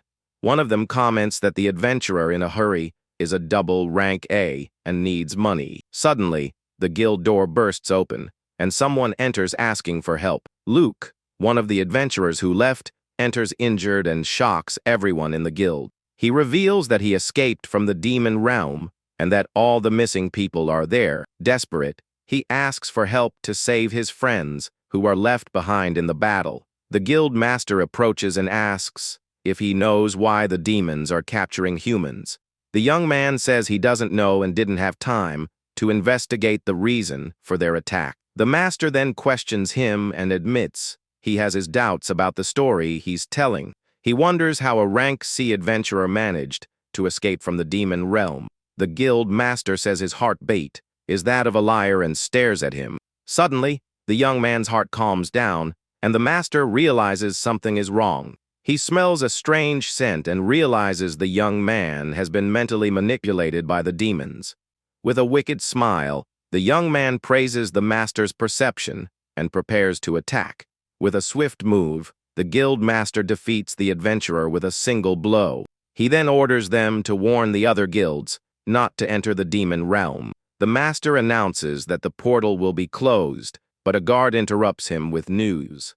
The man asks the reason for the commotion, and the guard seems very frightened by something. He reveals that guilds from other regions are preparing for an invasion. In the fortress of the Northern Alliance, they prepare to invade and fight against the demons. In the Bismarck Empire, they also prepare and say they will not be left behind. In the Holy Kingdom of Felix, a paladin shouts that the celestial god is with them in battle. A few days earlier, the commander arrives and reports that the mind-controlled humans are ready for the plan. But he warns them to send the group to the city of Soder last because there's a really tough customer there. In the game, there are some very difficult enemies, and one of them is the guild master of Soder, named Edelberg. Back in the present, an army of humans enters the portal, and one of the soldiers is completely shocked. She thinks that the more she observes her lord, the cooler he seems. And then she turns to her soldier. The vice captain then orders everyone to capture as many humans as possible with the magic net cannons. The commander gives the order for Argyle to begin, and the creature agrees with a sinister glint in its eyes. From the shadows then emerges Argyle, the gargoyle that now protects the portal with a menacing face. The invaders start to scream in fear when they see the stone creature and can't believe the scene. The creature says that by its master's will, it will take care of all the intruders who are there. Seeing the enemy's formation break, the commander says that this is the right time to attack. Then the vice captain points and shouts for everyone to load their weapons to start the big attack. And with a battle cry, he orders them to fire, and several magic nets are thrown at the guys. The adventurers are caught completely by surprise, and one of them shouts to tear the magic net. One of the invaders curses the demons and, with great anger, tries to rip the web with his sword. In a swift and very strong move, he manages to cut the magic web and free himself from the trap. Another soldier is impressed to see the guy break free and shouts the name of his lord, Rosenbach. He then shouts for all his men to follow him, as he will clear a path for their escape. The subordinate then realizes that Argyle alone won't be enough to hold everyone back. At that, he tells the captain to leave it to him, and gets ready to jump into the battle as well. A purple aura surrounds him, and the guy says he won't be defeated again without transforming. In a super fast move, he launches a very strong attack that opens a giant crater in the ground. Lord Rosenbach is incredibly startled by the power of the attack and is in shock at the scene. In the blink of an eye, the Asura warrior advances very quickly and takes down one of the human soldiers. And with a slight smirk, he calls the humans pests and complains about them disrupting the flow. He then faces the other adventurers with a look of someone who thinks he's all that and is very angry at them. The guys who survived panic and start running to try and save their lives. Then he orders his soldiers to play with the fleeing group for a bit and then capture them. Back at the castle, the tutor praises their work and the successful result of the operation. He thanks Captain Epsilon and Vice Captain Zeta for the good work they did on the mission. The master then says he expects great things from them in the future, and the two thank him very much. With the mission successfully completed, the tutor then calmly opens his office door. He finds Seer and Cain and asks the girl if she waited long for his return to the castle. He then gives Cain the order to leak information to the Demon Realm's merchants very quickly. The butler is shocked by the order and asks why they are sending the humans back now. The tutor says they need to get as much as they can from them, but the butler doesn't agree with the plan. He explains that there are several human nations they must be very careful with. Next, he comments on the Bismarck Empire, the only one that has declared itself a true empire. And finally, he ends up mentioning the Northern Alliance, which was formed by 7 northern castles. The man agrees that they are a huge pain, but says that avoiding negotiation is the wrong choice. The little lord wonders what the reason for this is, and the tutor explains that it's the humans' fault. According to him, every nation has an obligation to protect its citizens, and that's just a fact. The girl asks if that's really so important, and her tutor confirms with a smile on his face. The butler finally understands the plan and says he will select 200 valuable prisoners. The girl then asks what he is going to do, and the man replies that it's a new human product. Over in the Bismarck Empire, Emperor Claude gets really upset upon receiving the letter from the demons. His counselors speculate that something has changed in the demon realm and become tense. The emperor then asks what the ransom amount the guys demanded for the kidnappings was. One of the nobles says they are underestimating everyone and should be punished for their audacity. Then the emperor asks for an explanation, and the marquis says it's the Adventurers Guild's fault. A noble gets angry and questions if the justification matters when the enemy is a demon. The marquis then replies that this is exactly the problem, as they don't know the guy's strength. At that, he ends up revealing that many captured adventurers were A class or higher.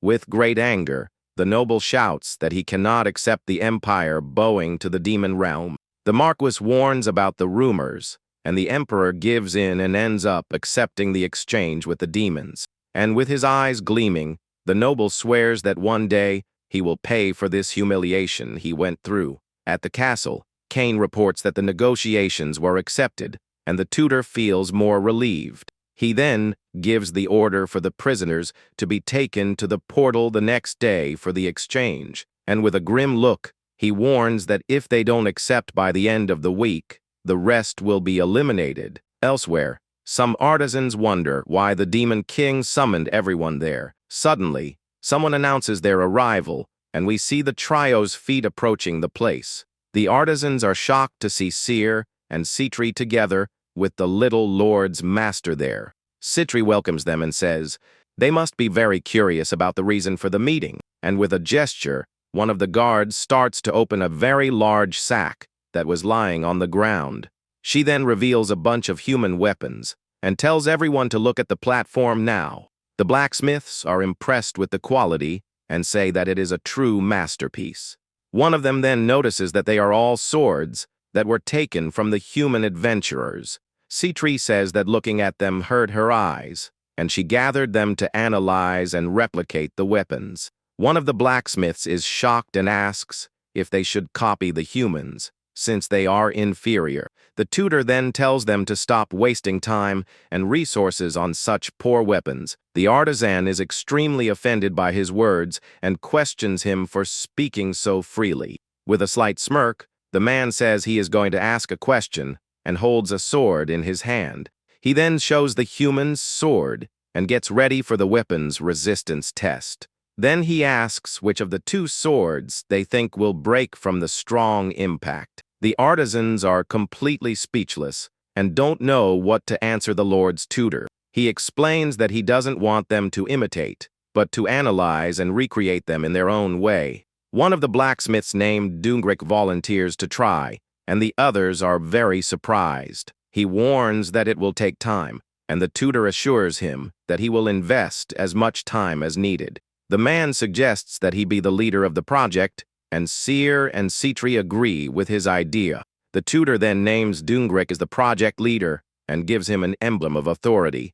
One of the blacksmiths starts to complain, but the tutor tells him to shut his mouth with a very serious look. He says that a leader is one who takes the first step and who assumes all the responsibility. Scared, the artisans immediately deny it and say that was not their intention when they complained. The man warns that disobeying Dungrik is the same as disobeying the two sovereigns. With a very grim look, he warns that if that happens, they will be eliminated on the spot. The blacksmiths are terrified by the threat, and a cold sweat starts to run down their faces. They bow immediately and swear to obey the command of the Great Ones and follow their lord's orders. Back in the room, Seer asks if she did a good job, and the tutor praises her right away. He then teases Citri and praises her, even though she isn't a child desperate for it. He then changes the subject and proposes to discuss their little business venture now. In return, he offers her top-quality armaments and a share of the profits, just for her. She then asks for 50% of the profits, and the tutor calls her a hustler right to her face. She gets very annoyed but soon lowers the offer to 10%, afraid of losing the deal. He then says she's shameless and that with 10%, she can forget about the weapons. The girl explains that the operation is all his, and that the quality of the weapons will be on another level. Citri agrees to lower her share, and he proposes 5%, guaranteeing a good return for her. She doubts he knows that, and he pretends to be offended by her lack of trust in him.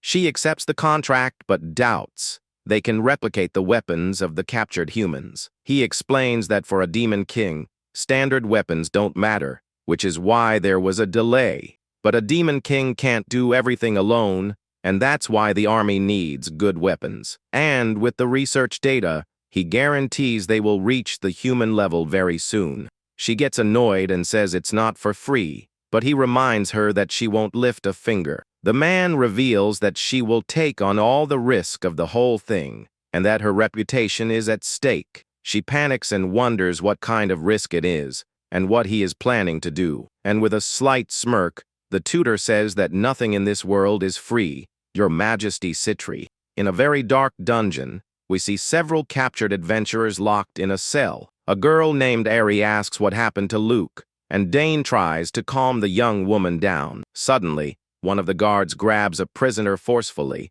and drags him out of the dark cell.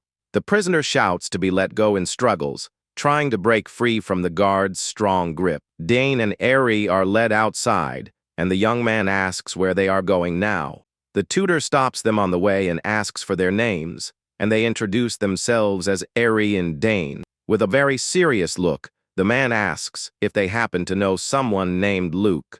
The two get angry and shout that it's a joke, and that it was the demons who took the guy. With a smirk, the tutor confirms that Luke was indeed operating in the city of Sodor. He then asks Kane to bring a pen and paper, and the butler is completely confused by the request. The man draws a portrait and asks if the two prisoners recognize the person in the image. They are shocked to see the drawing and shout Luke's name and ask how he knows.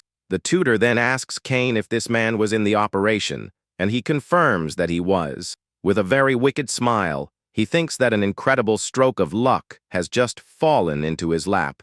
He then orders the two to be taken directly to his office and goes up the stairs. He thinks that he needs to be careful with the humans, as 3 heroes can emerge in the game, and he knows very well who one of them is, and the scene shows us Luke, who is the hero of the sword. He then realizes that Adelberg wouldn't leave a mind-controlled human in peace. Kane announces the arrival of the prisoners, and the tutor prepares for his next step. He thinks about the potential Dane and Ari have in the game, and that it would be a waste to sell them. The man then faces the two and tells them to work for him from now on. Kane is shocked and says he can't put them under Seer's command because they are humans. The tutor calms him down and says he knows what he's doing and that there's nothing to worry about. He then makes the proposal and says he will spare their lives and compensate them for their skills. Dane asks what happens if they are locked back up, and the tutor reveals their fate. With a cold, emotionless gaze, the man reveals that their friend has already been eliminated. The girl is in total shock at the news and can't believe what she just heard. Ari gets furious and Kane holds her back, but the tutor says it wasn't them who took care of the guy. He reveals that the guild master of Soder was responsible and that it's up to them to believe it. The two are shocked by the revelation, and the tutor tells them to make their choice right now. Dane questions if he can trust a demon, but Eri seems to consider the guy's proposal. With a very determined look, the girl says she will accept the offer and work for him now. Dane gets angry and asks if she's gone crazy, but Eri reminds him of the promise of payment. She recalls the treatment they received from humans, and how they were despised and ignored. With tears in her eyes, she shouts that she doesn't want to be a slave, and that she will fight for her life. With a determined look, she says she will make a deal with the devil if necessary. Dane grits his teeth in anger, but it seems he has no other choice but to agree. He accepts the guy's proposal and asks what they need to do to fulfill the agreement. The tutor says they are useless now and need to train to become much stronger. He then gives them 3 years to prove their worth and threatens them with a smirk. The scene changes, and the tutor announces that today is fencing class day, and Seer gets excited. He thinks about teaching the girl the basics and calls her over to start today's lesson. The man says she needs to hold the sword with both hands, but she looks worried. He thinks the teddy bear is an heirloom, and that maybe the lesson is too difficult for her. He realizes that she trusts him a lot and is willing to put the bear aside for a while. The girl says she'll be right back and asks her teddy bear to wait just a little bit over in the corner. The tutor then begins the class by showing the basic stance and how she should hold the sword. He demonstrates the correct movement, and the girl imitates him and asks if she's doing it right. The man is impressed with her skill and realizes that she was born to be a lord.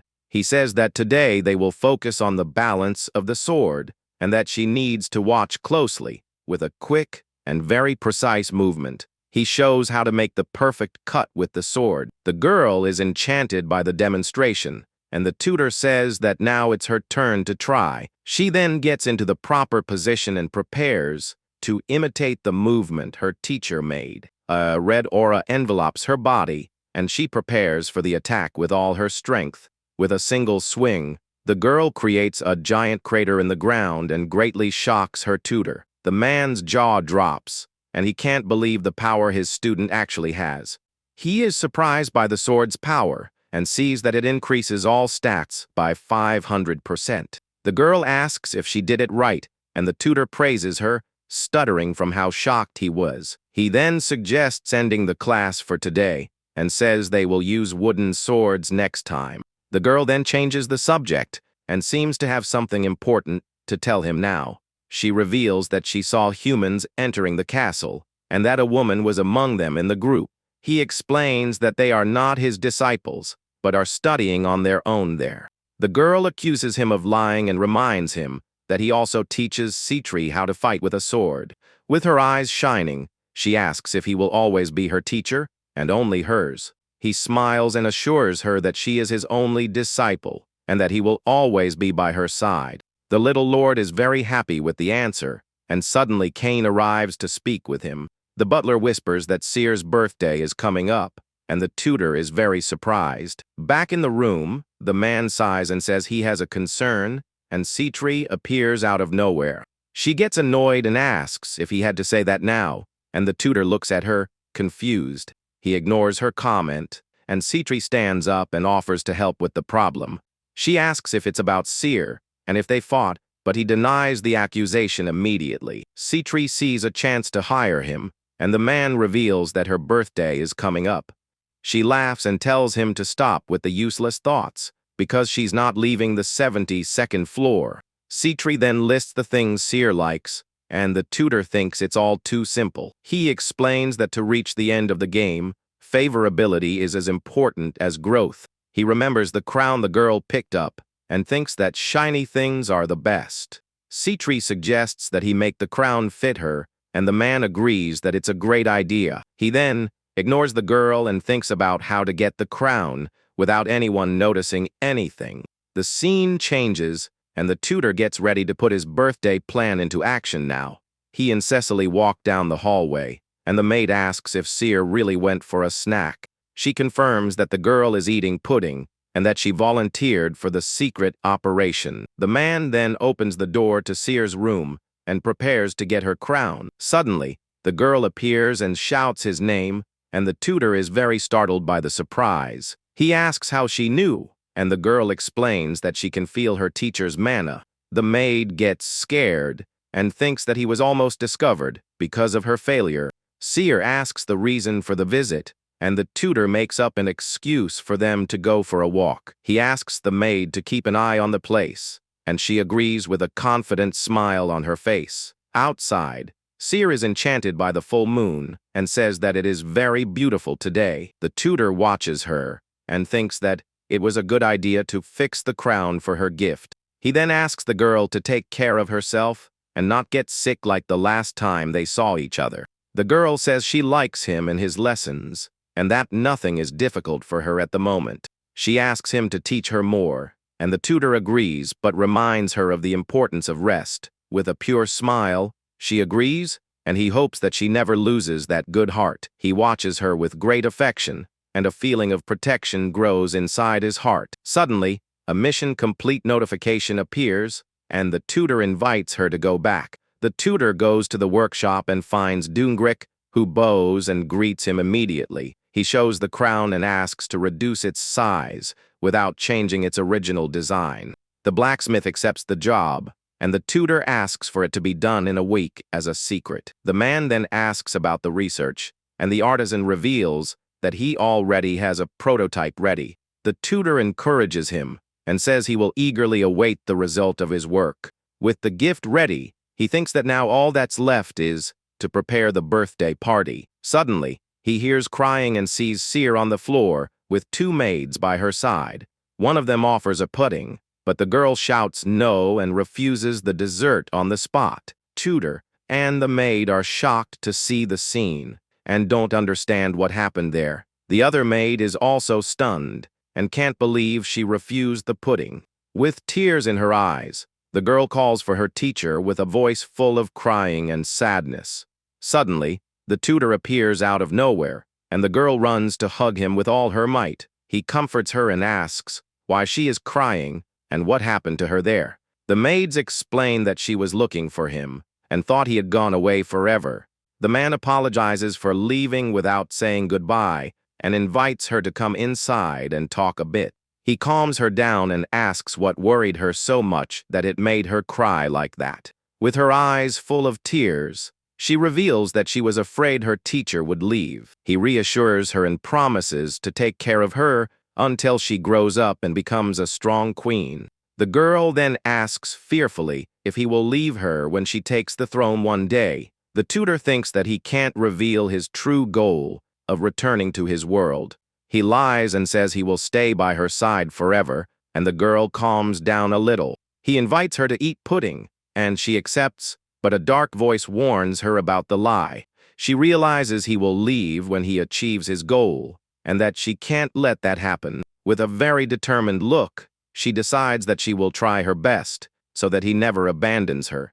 With a gleam in her eyes, she swears she will never let him go and that he is hers forever. A week later, on Seer's birthday, everyone gathers to celebrate the special occasion. The little lord thanks everyone, and the soldiers comment on her cuteness as well as her grace. The vice captain then hands her a gift and says that he and the commander prepared it together. She is delighted with the gift she received and thanks them with a radiant smile on her face. Suddenly, Citri and another man arrive, and the tutor wonders about her gift. She smiles and has the gift brought in, and a very intense light illuminates the entire hall. A golden statue of Seer appears, and the tutor is speechless at the extravagance. Citri explains that a demon king needs to show their dignity, and the gift is for that. The man compliments her, and she gets extremely annoyed and asks if that was really a compliment. The girl thanks Citri and says she loved the gift, and the lord is very satisfied with that. Seer then turns to her tutor and says that now she wants to see the gift he brought. He calls for Dronzer, who brings the gift, and the tutor says that she will like this very much. Cain is shocked to see the girl hand her bear to him and can't believe the scene he's seeing. The girl asks if she can open it, and the tutor agrees with a very gentle smile on his face.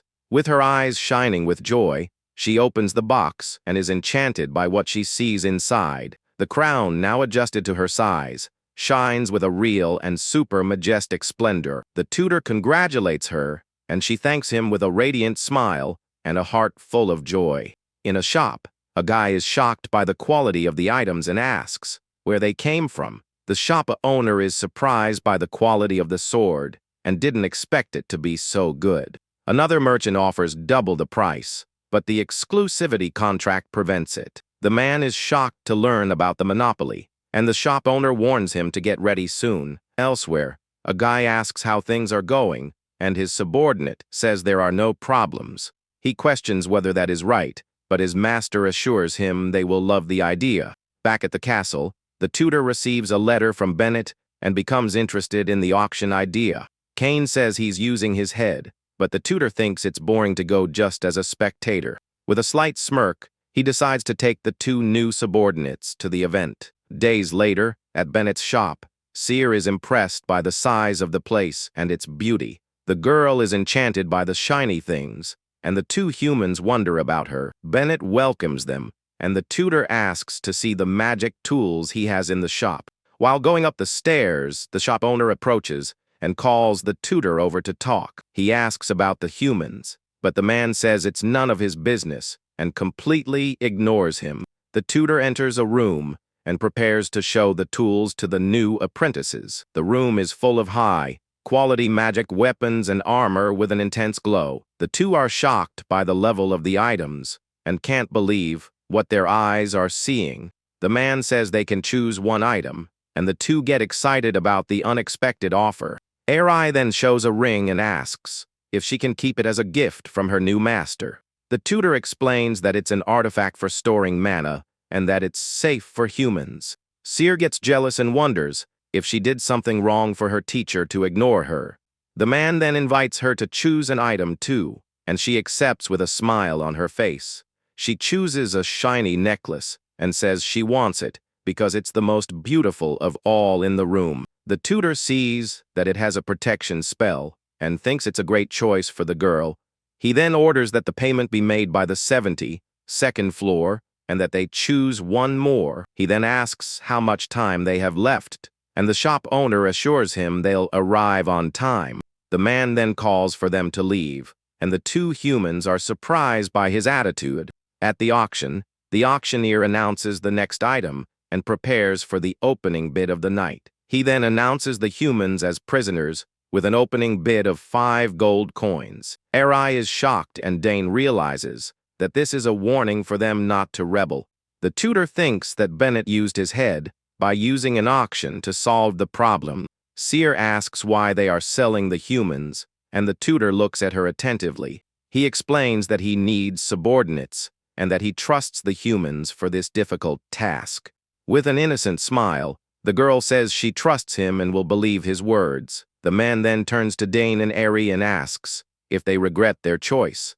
The two remain silent and just watch the auction with a mix of fear and also relief. The auctioneer bangs the gavel and sells the prisoner, and Dane thinks that could have been him. He then says it was the best decision of his life, and Eri silently agrees with him. 5 years pass, and we see an outstretched hand in the middle of an intense, magical glow. Seer's hair floats as she trains her mana control with great dedication. The tutor praises her and says she has improved a lot at storing mana in the last few years of training. Now older, the girl greets him with a smile, and he watches her with pride in his eyes. He suggests changing the classroom for today, and she gets excited about the idea of going somewhere else. He says it's an important lesson, and the girl agrees, even if a bit lazily.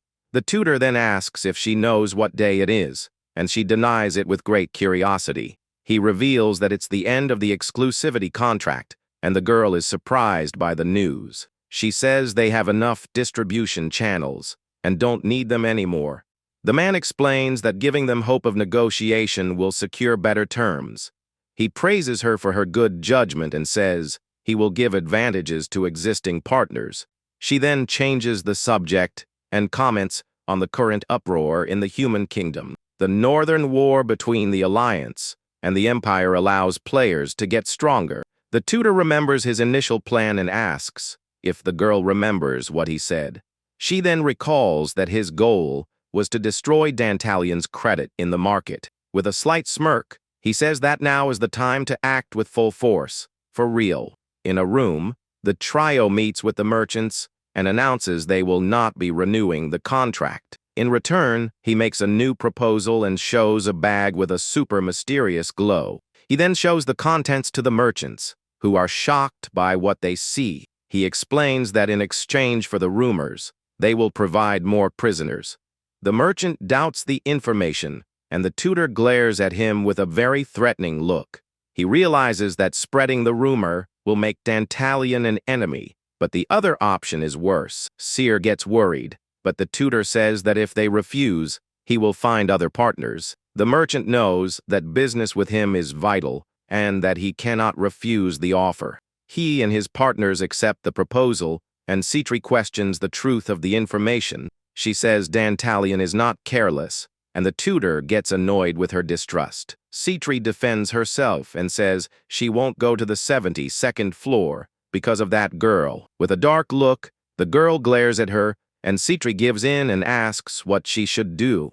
The tutor tells her to continue as usual, and that the rest will resolve itself soon enough. In the castle of the 69th floor, one of the lords receives some shocking news. He reads about suspicions of fabricated sales in Dantalion's weapons business. Angrily, he shouts and wonders who in the world dug up this secret information. The weapons business was one of his main ventures, and now it has been hit with unsold weapons. He forged the books to make it seem like everything had been sold. He believed that maintaining his network of contacts would be more profitable in the long run. His advisors inform him that they will soon discover the source, and he worries about something else. One of them reveals that the forges are demanding what he owes, and the situation gets much worse. Dantalion despairs and wonders where he will get the money to pay the debts. An advisor suggests selling the stock to pay the forges, but the loss would be enormous. Another reminds him of what happened with Andromalius, and that Citri will attack if he falters. With few options, he decides to contact Decorabia to ask for financial help.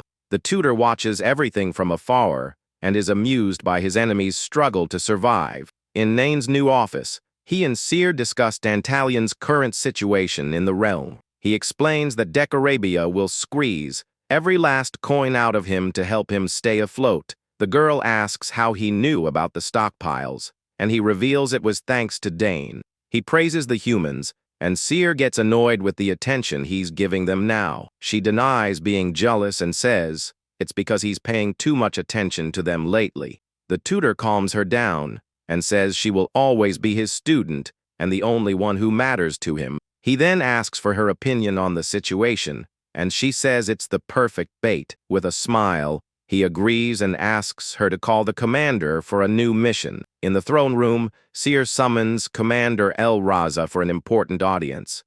The commander reports that Dantalion has asked Decorabia for help, and that a delegation will be sent. The tutor then looks at her and says that's why she needs to take care of them right now. He hands her a sword and says she will use this weapon on the special mission. She notices the sword isn't theirs and that it was forged on the 69th floor. With a determined look, she understands the plan and prepares for another one of his schemes. She promises to complete the mission for Her Majesty, who is now a true ruler. Back in the room, Seer asks if she did a good job, and the tutor praises her highly right away. He then asks what kind of doll she wants as a reward for her good work. With a serious and determined look, the girl says she doesn't want a doll this time. She turns and leaves, and the tutor wonders if this is the girl's rebellious phase. At the portal between floors, the commander warns that their identities cannot be exposed. The commander explains that the delegation has 15 members, and each will handle 2 targets. But a soldier says the mission will be complicated if they have to face the knights. The leader then says she will deal with them and guarantees the attack will not be traced. Then she orders everyone to get ready, and they quickly spread out across the entire area. One of them moves with impressive speed, leaving a trail of dust on the ground. A short time later, a purple portal opens in the forest and attracts the group's attention. Dekarabia's delegation emerges from the portal, and the commander notices there are no knights. With that, she leaps and prepares to initiate the surprise attack against her targets. In the blink of an eye, a slash of red energy advances toward the enemies. She then shouts to her soldiers and orders everyone to attack with full force now. The mages are caught by surprise and wonder where the opponents came from out of nowhere. After the battle, the commander says that should be enough, and that they will return. In his castle, Dantalion is shocked to learn that the delegation was wiped out. His advisor confirms the news and says they must inform Dekarabia soon. Dantalion denies involvement, but despairs upon learning that one of his swords was found. The advisor explains that Dekarabia will use this as leverage to pressure them further. At this, Dantalion realizes that everything has Citri's mark on it, and that it was a well-executed setup. Angrily, he decides to send a letter to Dekarabia and prepare for war. At that moment, a soldier enters and announces that Dekarabia's army has already crossed the portal. His advisors realize the timing was perfect and that Dekarabia may have set everything up. Dantalion understands that he wants to eliminate them and orders all his forces to move. Back at the castle, a general reports that the 68th floor has invaded the 69th. The tutor asks Seer for permission to handle this, and she agrees with a smile on her face. The girl asks what he means by the fisherman's gain, and he explains it simply. He then orders the commander to prepare for battle when the two floors clash. The plan is not a direct confrontation, but a tactic to get Dekarabia's attention. The commander accepts the mission, and Seer encourages him, saying she's counting on his great help. The tutor then asks another commander to evacuate the merchants to the 70th floor.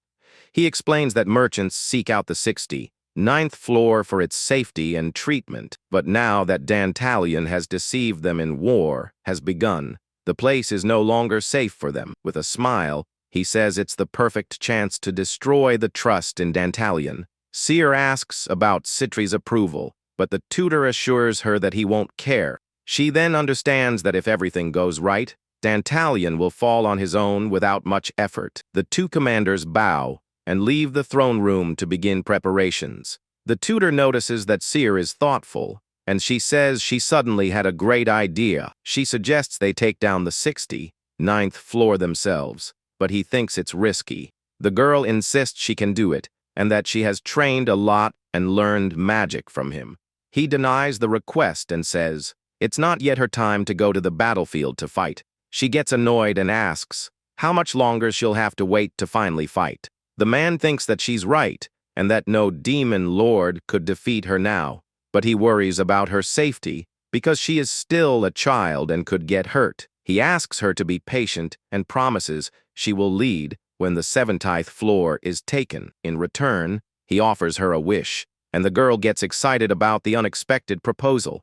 With a smile, she asks to go somewhere with him, and that any place will do just fine. He realizes they've never gone out to have fun, and agrees to her special request. That night, the girl is in her bed and can't sleep from so much excitement. She hugs her teddy bear and thinks about how precious her teacher is to her. Then she realizes that for the war to end quickly, she needs to act on her own. With a determined look, she decides she will try harder, even if it's disobedient. Seer then goes to the commander and asks to be taken into battle with them.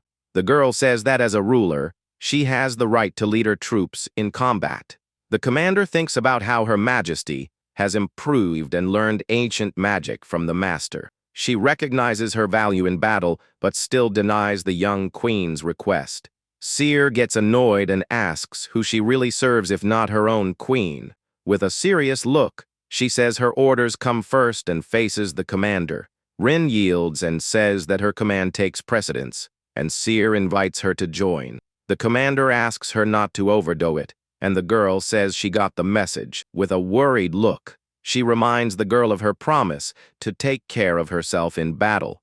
Seer smiles and tells her teacher to wait, as she will resolve everything and come back to him. On the battlefield, Dentalion's troops prepare and receive orders to stop the enemy. With that, the archers on top of the castle fire a shower of arrows at their opponents. The enemy soldiers are hit and fall one by one, trying to advance in the open field. Then a purple magic weapon begins to charge with a powerful and unstable energy. Shortly after, several of these weapons fire beams of concentrated energy at the enemies. A giant explosion sweeps across the battlefield, throwing soldiers in all directions. The force of the attack was so great that one of the enemy's protections split in half instantly. One of the surviving soldiers is terrified and can't believe what happened. Another warrior watches in shock at the destroyed barrier and his eliminated comrades. Two soldiers with a shield say they can't advance because the attack is too intense. At that moment, they receive the order to retreat as another energy beam approaches. But a warrior in golden armor appears and moves with an incredible speed. With a focused gaze, he prepares to intercept the two beams coming his way. He then uses his sword to deflect the magic attack with impressive ease. He turns to the soldiers and tells them not to be afraid, for the first star is here. The warrior introduces himself as Balthazar of Decarabia's pentagram, ready for the fight. Dantalion's advisor despairs upon seeing the reinforcement and says their chances are low. A mysterious voice calls the soldiers useless and says they are just mercenaries. Suddenly, a green magic circle appears and a dark energy begins to form there. A hellfire spell is cast, and a wave of green fire advances rapidly. Balthazar turns and is surprised by the power of the magic approaching him. He is completely swallowed by the flames, and the soldiers shout his name in despair. The advisor is impressed and is ordered by his master to prepare the next attack. Taking advantage of the opening, the enemy soldiers begin to break down the castle gates. An enemy commander orders everyone to advance with everything now that their leader has fallen. The advisor smiles because the battle has turned in his favor now that the enemy is defeated. However, Balthazar's sword flies through the air at high speed towards the commander. The commander is caught by surprise and pierced through the chest by the swift, golden sword. He falls to the ground lifeless, and the advancing soldiers are shocked by the whole scene. Shortly after, Balthazar appears and says the fire attack was hot, but nothing special. He is standing without a scratch and says his opponent's magic wasn't a big deal. With his sword in hand, he calls Dantalion ridiculous for trying to face them like this. He then asks if the Lord thought he could match Decarobia with this level of strength. The advisor gets angry and says the warrior only survived because of his armor. Balthazar replies that the armor is a gift and that the blame lies with their weakness. With a serious look, he says that since they have nothing left, it's time to end this. Just then, an explosion occurs right on the ground where the warrior in golden armor was, but he manages to dodge at the last second and jumps away from the magic's impact. Someone laments that he dodged, and Balthazar lands and asks who is speaking to him. Seer then appears with a smile and confirms that it's her, surprising everyone there. The advisor wonders why she is there and is suspicious of her intentions to help. The girl approaches Balthazar, and he says he feels honored that she knows his name. She says he's in the way and that she'll take care of him, but the warrior calls her sassy. He then prepares to attack, as this will please his lord, and he will take the floor. But the girl's eyes begin to glow with an intense, dark red energy. She then makes a gesture with her hands and says just one word to activate her spell. A giant flaming skull forms over Balthazar, and he is left speechless by the power. He can't believe she cast a spell of that level without any incantation. His armor begins to burn before the attack hits, and he feels the destructive power. Even so, he finds it ridiculous to lose to magic and charges forward with his sword. However, before he could complete his attack, Seer knocks him down with one blow. Balthazar falls unconscious to the ground, and the girl is disappointed with how easy the fight was.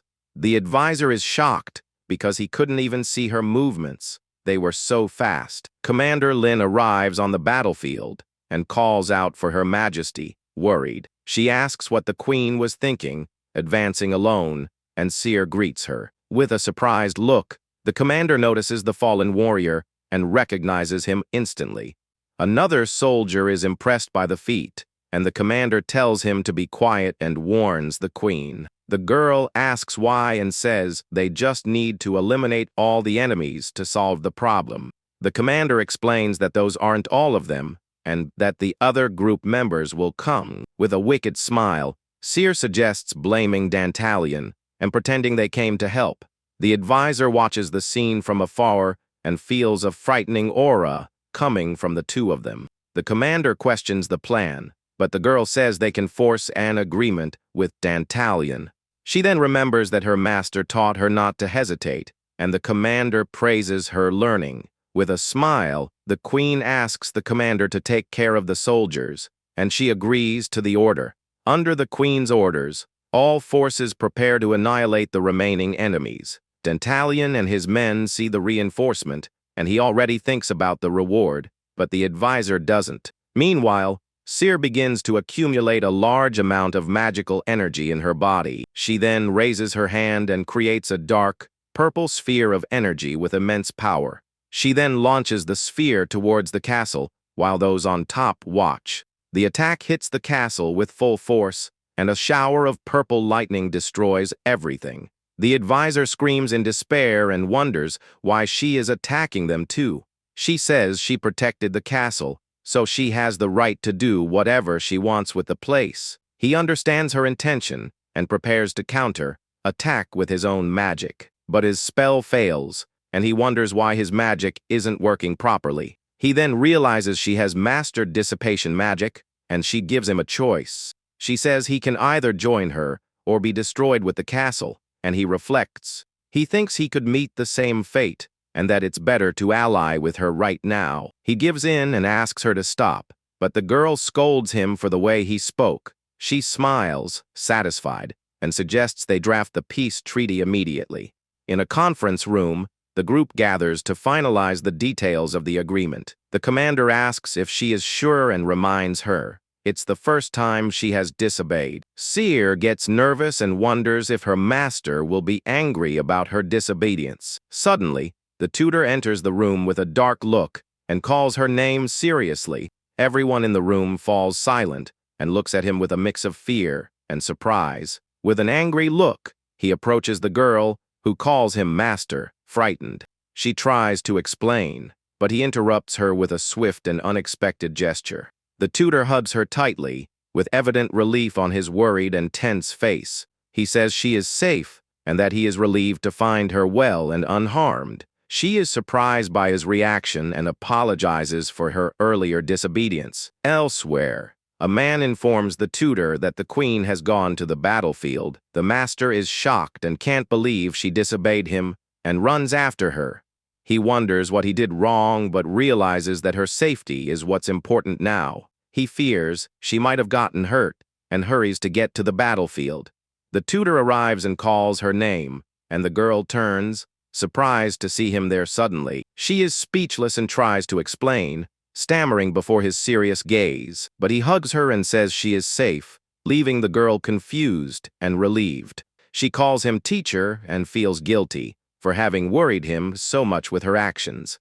The man then asks everyone to leave, and Dantalion's advisor complains to him. With a threatening look and red eyes, the tutor orders everyone to leave the room immediately. The advisor feels a terrifying mana and wonders where so much power is coming from. The tutor asks what happened, and she says she just wanted to be useful and help in the battle. She is proud of having conquered the floor and defeated Balthazar without making any mistakes. The man praises her but reminds her of the responsibility that comes with the loss of a demon king. He says he didn't want to reveal her power yet to maintain the element of surprise. The girl hands him the peace treaty and asks if he wants to take a look at the document. He reads the plan to move the base to the 69th floor and absorb the merchants. With a smile, he praises the plan, and the girl asks if he will grant her wish. He confirms they will go out together, and the girl gets excited by his unexpected news. But he says they first need to deal with Decorabia, who won't just stand by idly. The tutor resumes the meeting, and asks about the size of Decarabia's army. The advisor is irritated by the girl's informality, and the tutor looks at her seriously. He then corrects his posture and says the army was reduced by half in the battle. The tutor wonders if there's a way to win without destroying the current infrastructure. Seer blames herself for the situation, but the tutor consoles her and tells her to learn from her mistake. He then says he will take care of the situation personally to fix the mess. In the castle of the 68th floor, Decarabia is furious with the news of the failure. He yells at his subordinates, accusing them of incompetence and of tarnishing his name. They bow and ask for one more chance to defeat Dantalion and fix the mistake. With a dark look, he agrees but demands they bring him Seer's head as well. He warns them that if they fail again, their own heads will be on the line this time.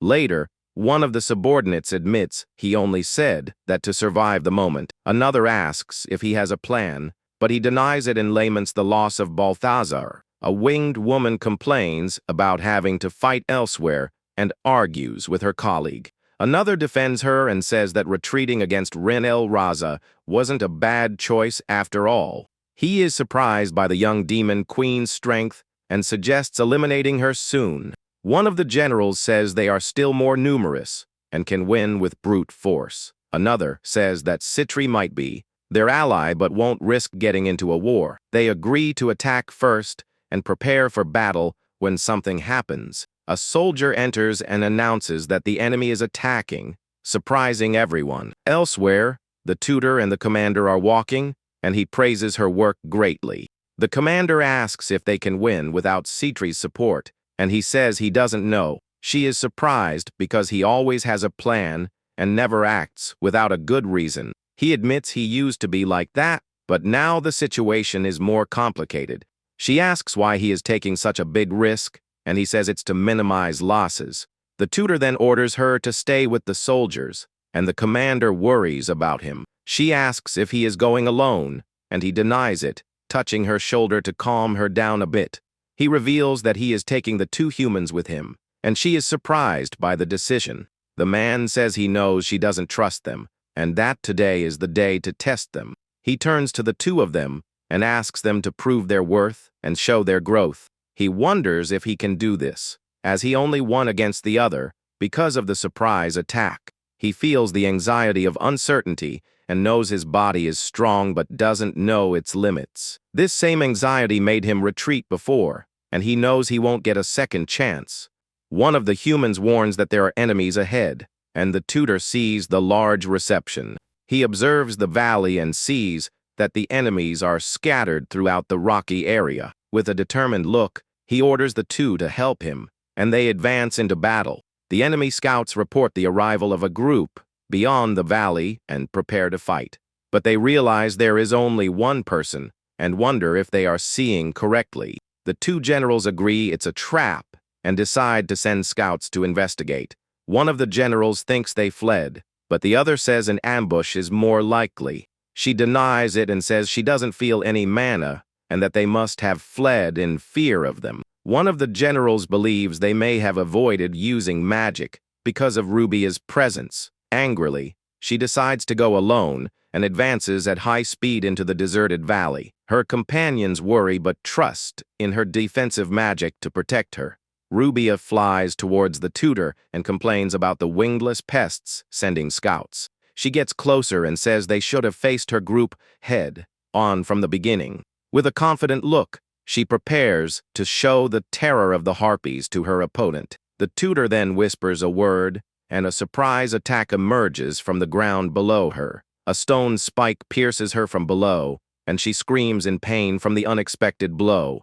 She can't believe she is passing away like that and loses consciousness right there in the air. Her companions see her body falling and shout her name in despair and anger. They approach furiously and ask who the man is that defeated her so easily. With a dark aura, the tutor says they talked too much on a battlefield. The eyes of a giant creature glow, with an intense and threatening red in the darkness. Suddenly, a gigantic leviathan appears behind the man and faces the 2 generals.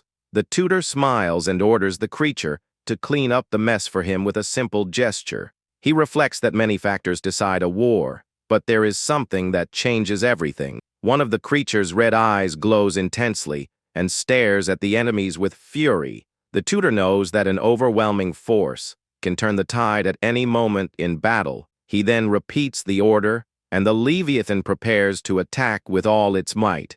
With its mouth open, the creature lunges forward and prepares to devour all the enemies. The soldiers and their horses are swallowed by the creature and scream in total despair. They plead for their lives, but are dragged into the darkness with no chance of escape. The Leviathan then crushes everything in its path and lets out a roar of power and destruction.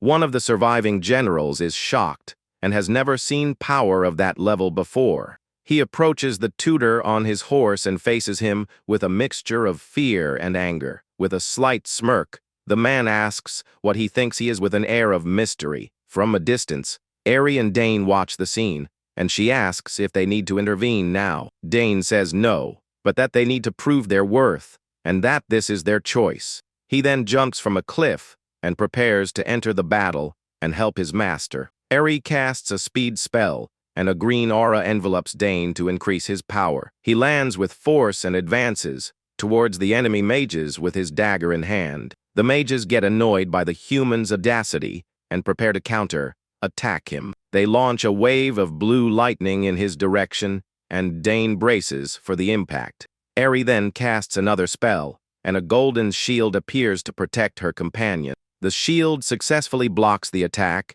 and Dane continues his advance unharmed. The enemy general sees the reinforcement and orders all his units to advance and attack. Dane kneels and prepares for a powerful attack, his dagger glowing with energy. He then charges forward with impressive speed and a determined look on his face. He defeats Lord Dahak with a single blow, and the soldiers shout his name in shock. The other general is furious at the human's audacity and prepares for combat.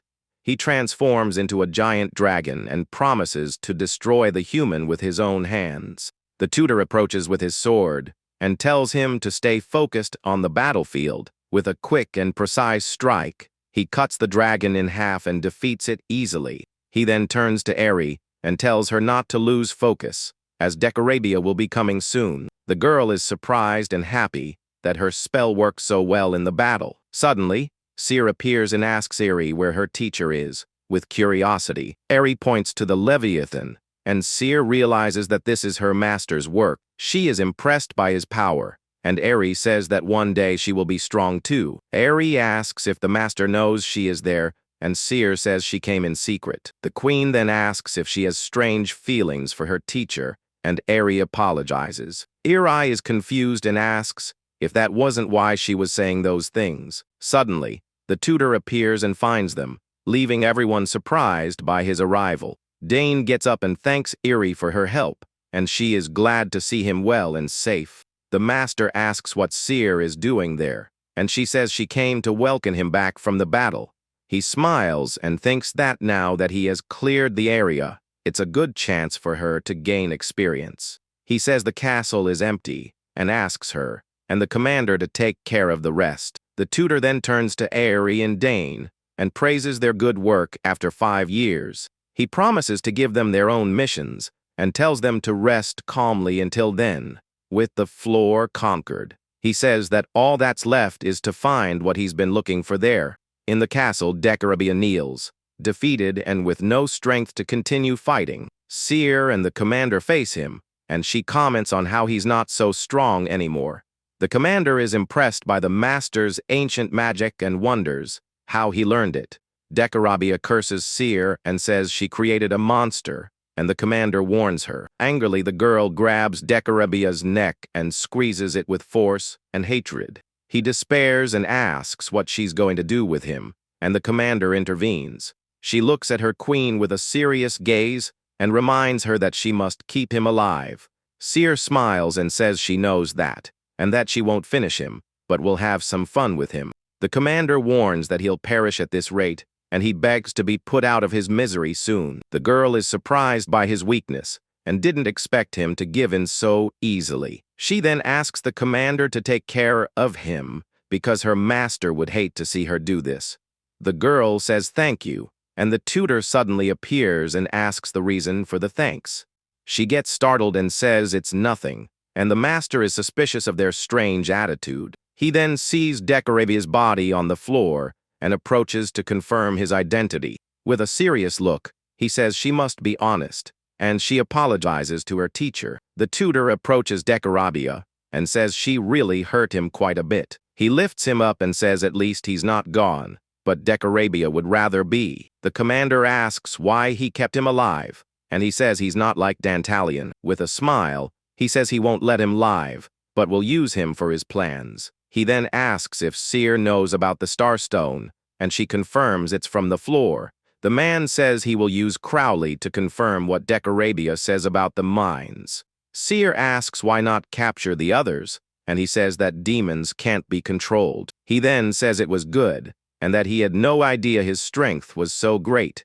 He then turns around, and a woman in a black dress and horns appears in the throne room. Citri says she heard he needed her, and comments on the interesting scene she found. Seer gets annoyed seeing her and realizes it's because of her that she can't take the throne. The white-haired girl wonders if her master will use his ability in front of her. Citri asks them to take Seer away, and he agrees, saying he needs concentration. The commander and Seer leave the room, and he prepares to use his special ability. The girl asks how Citri will find the mines if her ability is pure fire.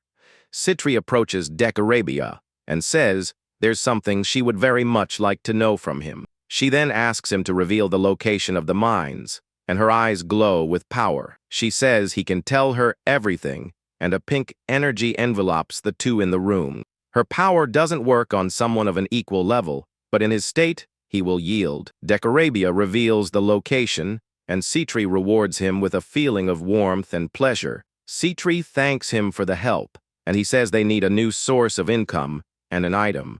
With that, the horned lady asks if he isn't being greedy, but says she helped find the mine. The tutor says that because she asked so directly, he wants to change the deal, and she gets annoyed. He then says he'll split the starstones if she lets the floor officially be hers. He then calls her shameless for wanting to take a castle without sending a single soldier.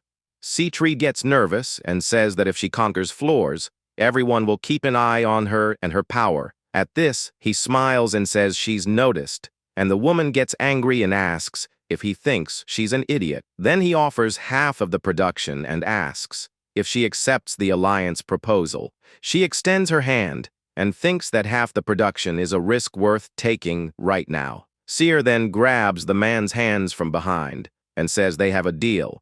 The tutor says that Seer should handle this, and the girl smiles with the responsibility. With that, the white-haired girl looks at Citri with blue eyes and intimidates her with her gaze. The horned woman says a quick goodbye and says she's leaving, and Seer wonders what got into him. He then asks if the girl wants to go on the trip before or after settling everything there. The man suggests he take care of the mines, and she agrees and excitedly calls him teacher. Later in the room, Seer looks at her hand and thinks it's been a while since he held it. She thinks she's not a child anymore, and that he can't spoil her anymore, but she still wants it. With a smile, she thinks that on their trip, she will hold his hand as much as she wants.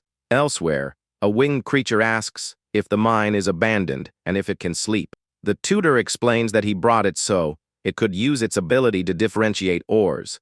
He tells it to look for a gold bracelet in the deepest layers, and the creature obeys. With a nod, the man says he doesn't know the reason, and the creature thinks he's hiding something. He thinks it's strange, and that it makes no sense to hide something there, since it's just a game. Looking around, he thinks that Decarabia lived like a king just with these starstones. With a smile, he says that now half of all that belongs to them, and the creature is startled. He then prepares himself, because the news will reach the lords, and they might form an army. Suddenly, the creature calls him and says it found something that isn't a starstone. With his hand glowing, a screen of matter appears, and he casts a spell on the ore. His extraction magic glows, and the energy concentrates on the ore cart in front of him. An intense green light comes from his hand and extracts the item that was hidden inside. A golden bracelet floats up, and he praises the good work of his winged servant, Argel. He takes the item and remembers its name as the ancient golden bracelet, and that it increases growth. A screen shows the bracelet stacks, and Argel is surprised by the item's power. Argel shrinks back and asks him to withdraw his mana, because it's too strong, and he is surprised. The creature says it felt its body about to break, and the man apologizes for the excess. In a room, the advisor asks if they really need a blood seal, and the girl confirms. Seer threatens to do the same thing she did to Decorabia, and the advisor agrees to make the seal. With his finger, he seals the document and says he has completed the task given to him. The girl then warns him to answer quickly, as he was once a demon lord and knows how it works. With the seal in his hand, he calls Her Majesty, and she says they're finished and can go. She then asks the tutor if she did something wrong, and he praises her for acting like a lord. The girl gets excited and says she wants to go to a quiet place with a beautiful view and few people. He agrees and says he'll prepare everything for tomorrow, and that she can rest for today. With a smile, he hands her the golden bracelet and says he prepared it for her. The girl happily takes the gift and thanks her teacher for the unexpected surprise. He tells her to always wear it, and the girl thinks she can't let him go no matter what. In a human city called Chelino, Dean says it's been a long time since he's been in the human realm. In a flashback, the tutor sends them to investigate the drop in the number of humans on the second floor. Dane says he's going to the city of Hermes, and that they'll meet there once a month. Ari asks if they'll be able to blend in with fake identities, and Dane calms her down. The young man says he knows it's hard to accept, but this is the reality they face now. He then reminds her that there's no one left who remembers them, as so much time has passed. With that, the young man warns her to be careful and not to get involved with strange people, and the girl gets annoyed. At that, he hands her a necklace and tells her to use it if something dangerous happens to her. He explains that it's a warning, and if hers breaks, his will too, and then he says goodbye. The girl walks alone and complains that he treats her like a disaster, but someone calls out to her. Just then, 4 men surround her and tell her to hand everything over, and the young woman thinks her friend was right. She says they don't look like real bandits and asks why they are doing this. One of the men gets angry and says the country is in chaos and that they have no other choice. The girl is surprised, and the man explains that the 5 great houses have gone mad and are attacking the people. He is astonished that she doesn't know, and the young woman says she spent 5 years in the mountains, and they feel sorry for her. Then, one of them thinks she lost her memory and invites her to go with them, but she refuses the offer. One of the men is doubtful and says that if a knight heard her, he would call her a witch, and she is surprised. He says the temple announced that the disappearances were the fault of witches hidden in the human realm. The man then recounts that they destroy villages and take the children, and one of them laments for his daughter. The girl finds it strange that knights would act without proof, and that adventurers would let themselves be used. One of the men says she doesn't understand, and that the announcement came from the Grand Temple of the Holy Kingdom. He adds that when the Pope speaks, everyone must obey, and the young woman is in shock. Elsewhere, we see the Grand Temple under the moonlight on a starry and calm night. Inside the temple, a shower is seen, and water falls in a luxurious and elegant bathroom. Suddenly, an older man in a robe comes out of a room with a smile on his face, looking cheerful. He approaches a reclining woman and asks how the investigation into the demons is going. The man introduces himself as Pope Cernius and reports that they found collaborators of the demons. The Pope thanks her, and she says he's the one doing all the hard work and praises him greatly. He kneels beside her and says she is the only one who truly appreciates his efforts. The woman named Lily smiles maliciously at the Pope and looks at him with her red eyes. It all starts at a beautiful river surrounded by mountains as the boy asks if something is wrong with his companion. The protagonist smiles and asks if she dislikes the water, but the girl quickly replies that she actually loves being there. Then we see the lake shining brightly, reflecting the sunlight in a very peaceful landscape. At that moment, the young lady comments that the mansion and nature are beautiful, but a little hesitation lingers in the air. With that, we see the rest of the group preparing a lively barbecue, since a demon queen can't simply travel all by herself. However, the little girl looks down, revealing that she actually wanted to come alone with her teacher so she could hold his hand. He breaks into a nervous sweat while she laments not being able to do that in front of the others, though she tries to hide her sadness. So, the little one smiles again, stating that in the end, it is a lot of fun to hang out with everyone. The young man hears a murmur and asks if she said something, but the girl quickly denies it, immediately changing the subject. Suddenly, someone calls out to them, warning that dinner is almost ready, and the duo decides to head to the shore to join their friends. Then everyone sits around the table full of food, enjoying the delicious team meal with lots of joy. Later, they decide to get into the water and start playing, splashing each other and laughing a lot. When night falls on the grand mansion, our protagonist thanks the maid for the relaxing bath she just took. She puts on her pajamas and asks where her teacher is, and the servant replies that he just went out for a walk. The young lady gets excited and decides to go after him right away, even with the employee asking her to be very careful. With that, the little one uses a tracking spell on her hand and quickly locates her beloved master's aura. Arriving in the garden, she hides behind a tree, watching the young man sitting on a bench, reading something with a serious face. At that moment, he simply breathes fire and burns the entire letter, leaving the girl curious about what is happening. She quickly approaches, asking if there is a problem, and the master calmly replies that it was just a message from an ally. The teacher then explains that the human informant sent terrible news about villages being destroyed to hunt down demons. The little girl is shocked to learn that innocent citizens are being unfairly judged by crazed leaders. He reflects that if the human kingdom falls into chaos, a hero will inevitably appear, and that would be a massive problem right now. The young man knows very well that in this world, a hero is like a natural disaster, capable of easily wiping out half of his forces. With that, he pictures the chessboard, predicting that the Holy Kingdom will use the demons as an excuse to start a war. However, the girl smiles full of confidence, stating that her teacher can handle any human army without breaking a sweat. Next, she changes the subject and asks curiously about the huge shadow he always carries around everywhere. He scratches his head and replies a bit awkwardly that it is just a pet, leaving the student even more amazed. The little one starts jumping for joy, calling him amazing, while the master just sighs in relief that she believed it. Then the protagonist gets up from the bench, remembering that they have barely begun to gather their army and cannot lose control. He gently pats her head, confirming that they need to look into this whole situation thoroughly so they do not get caught.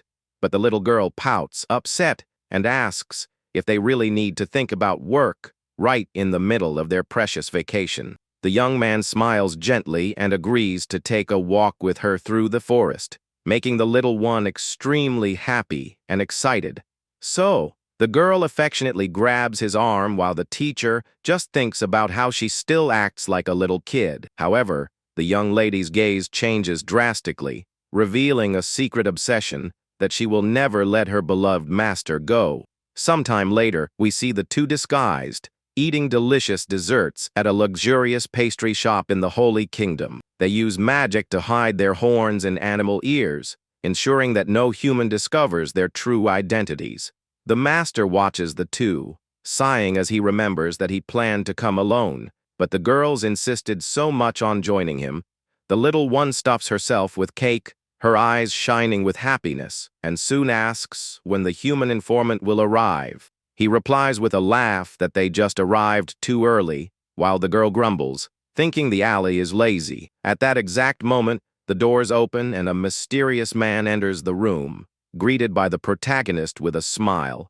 The newcomer bows respectfully, and the teacher soon asks if he brought the important items they requested.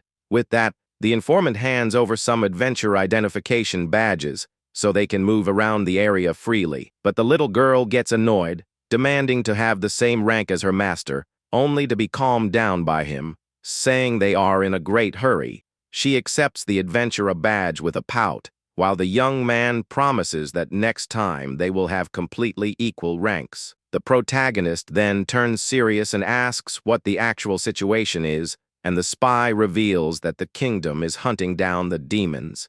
He explains that the church holds massive influence, so everyone obeys, but he soon mentions a rather peculiar rumor. The man says that the Pope took a woman to his quarters and was manipulated by her, leaving our teacher very surprised. The spy confesses that the story sounds like a lie, since the inquisitors would never let something so improper happen in there. However, the master touches his chin suspiciously, thinking that if it is true, this mysterious woman is definitely not human. He begins to form theories, imagining that the intruder could be some powerful being from the demon realm itself trying to create chaos. But he soon dismisses the idea, remembering that the holy power of the capital would be lethal for even a demon queen to try to invade. After all, the city received a powerful blessing from a real angel in the past, making the place a true fortress of light. The little one asks if he has a suspect in mind, and the teacher replies that it is just a hunch he still needs to confirm. He recalls the lore of his game, where true demons live in the deep underworld and hold a much higher status than monsters. With that, we see the epic image of a battle where the beings of darkness purely desire to destroy all celestial angels. The protagonist then decides he needs to resolve this whole mess quickly to buy time and make his young student stronger. He instructs the two girls to find his other spy in a nearby town while he travels to the capital alone. The girl begs to go along, but the young man smiles, warning that the holy energy of the place would fry any ordinary demon instantly. He gently strokes her hair, explaining that the mission she received is also vital to uncovering the humans' real plans. Finally, the master says he trusts her completely, filling the little one with determination and joy to fulfill her duty with great pride. The teacher calls the spy so they can leave, and the two walk out while the little girl and her friend wave, wishing them a safe trip. Then the student turns to the maid, asking what it means to take a woman to someone's room, leaving her friend completely shocked. The little one remains curious, thinking it just means sleeping next to each other, and mentions she used to do that with her master during childhood.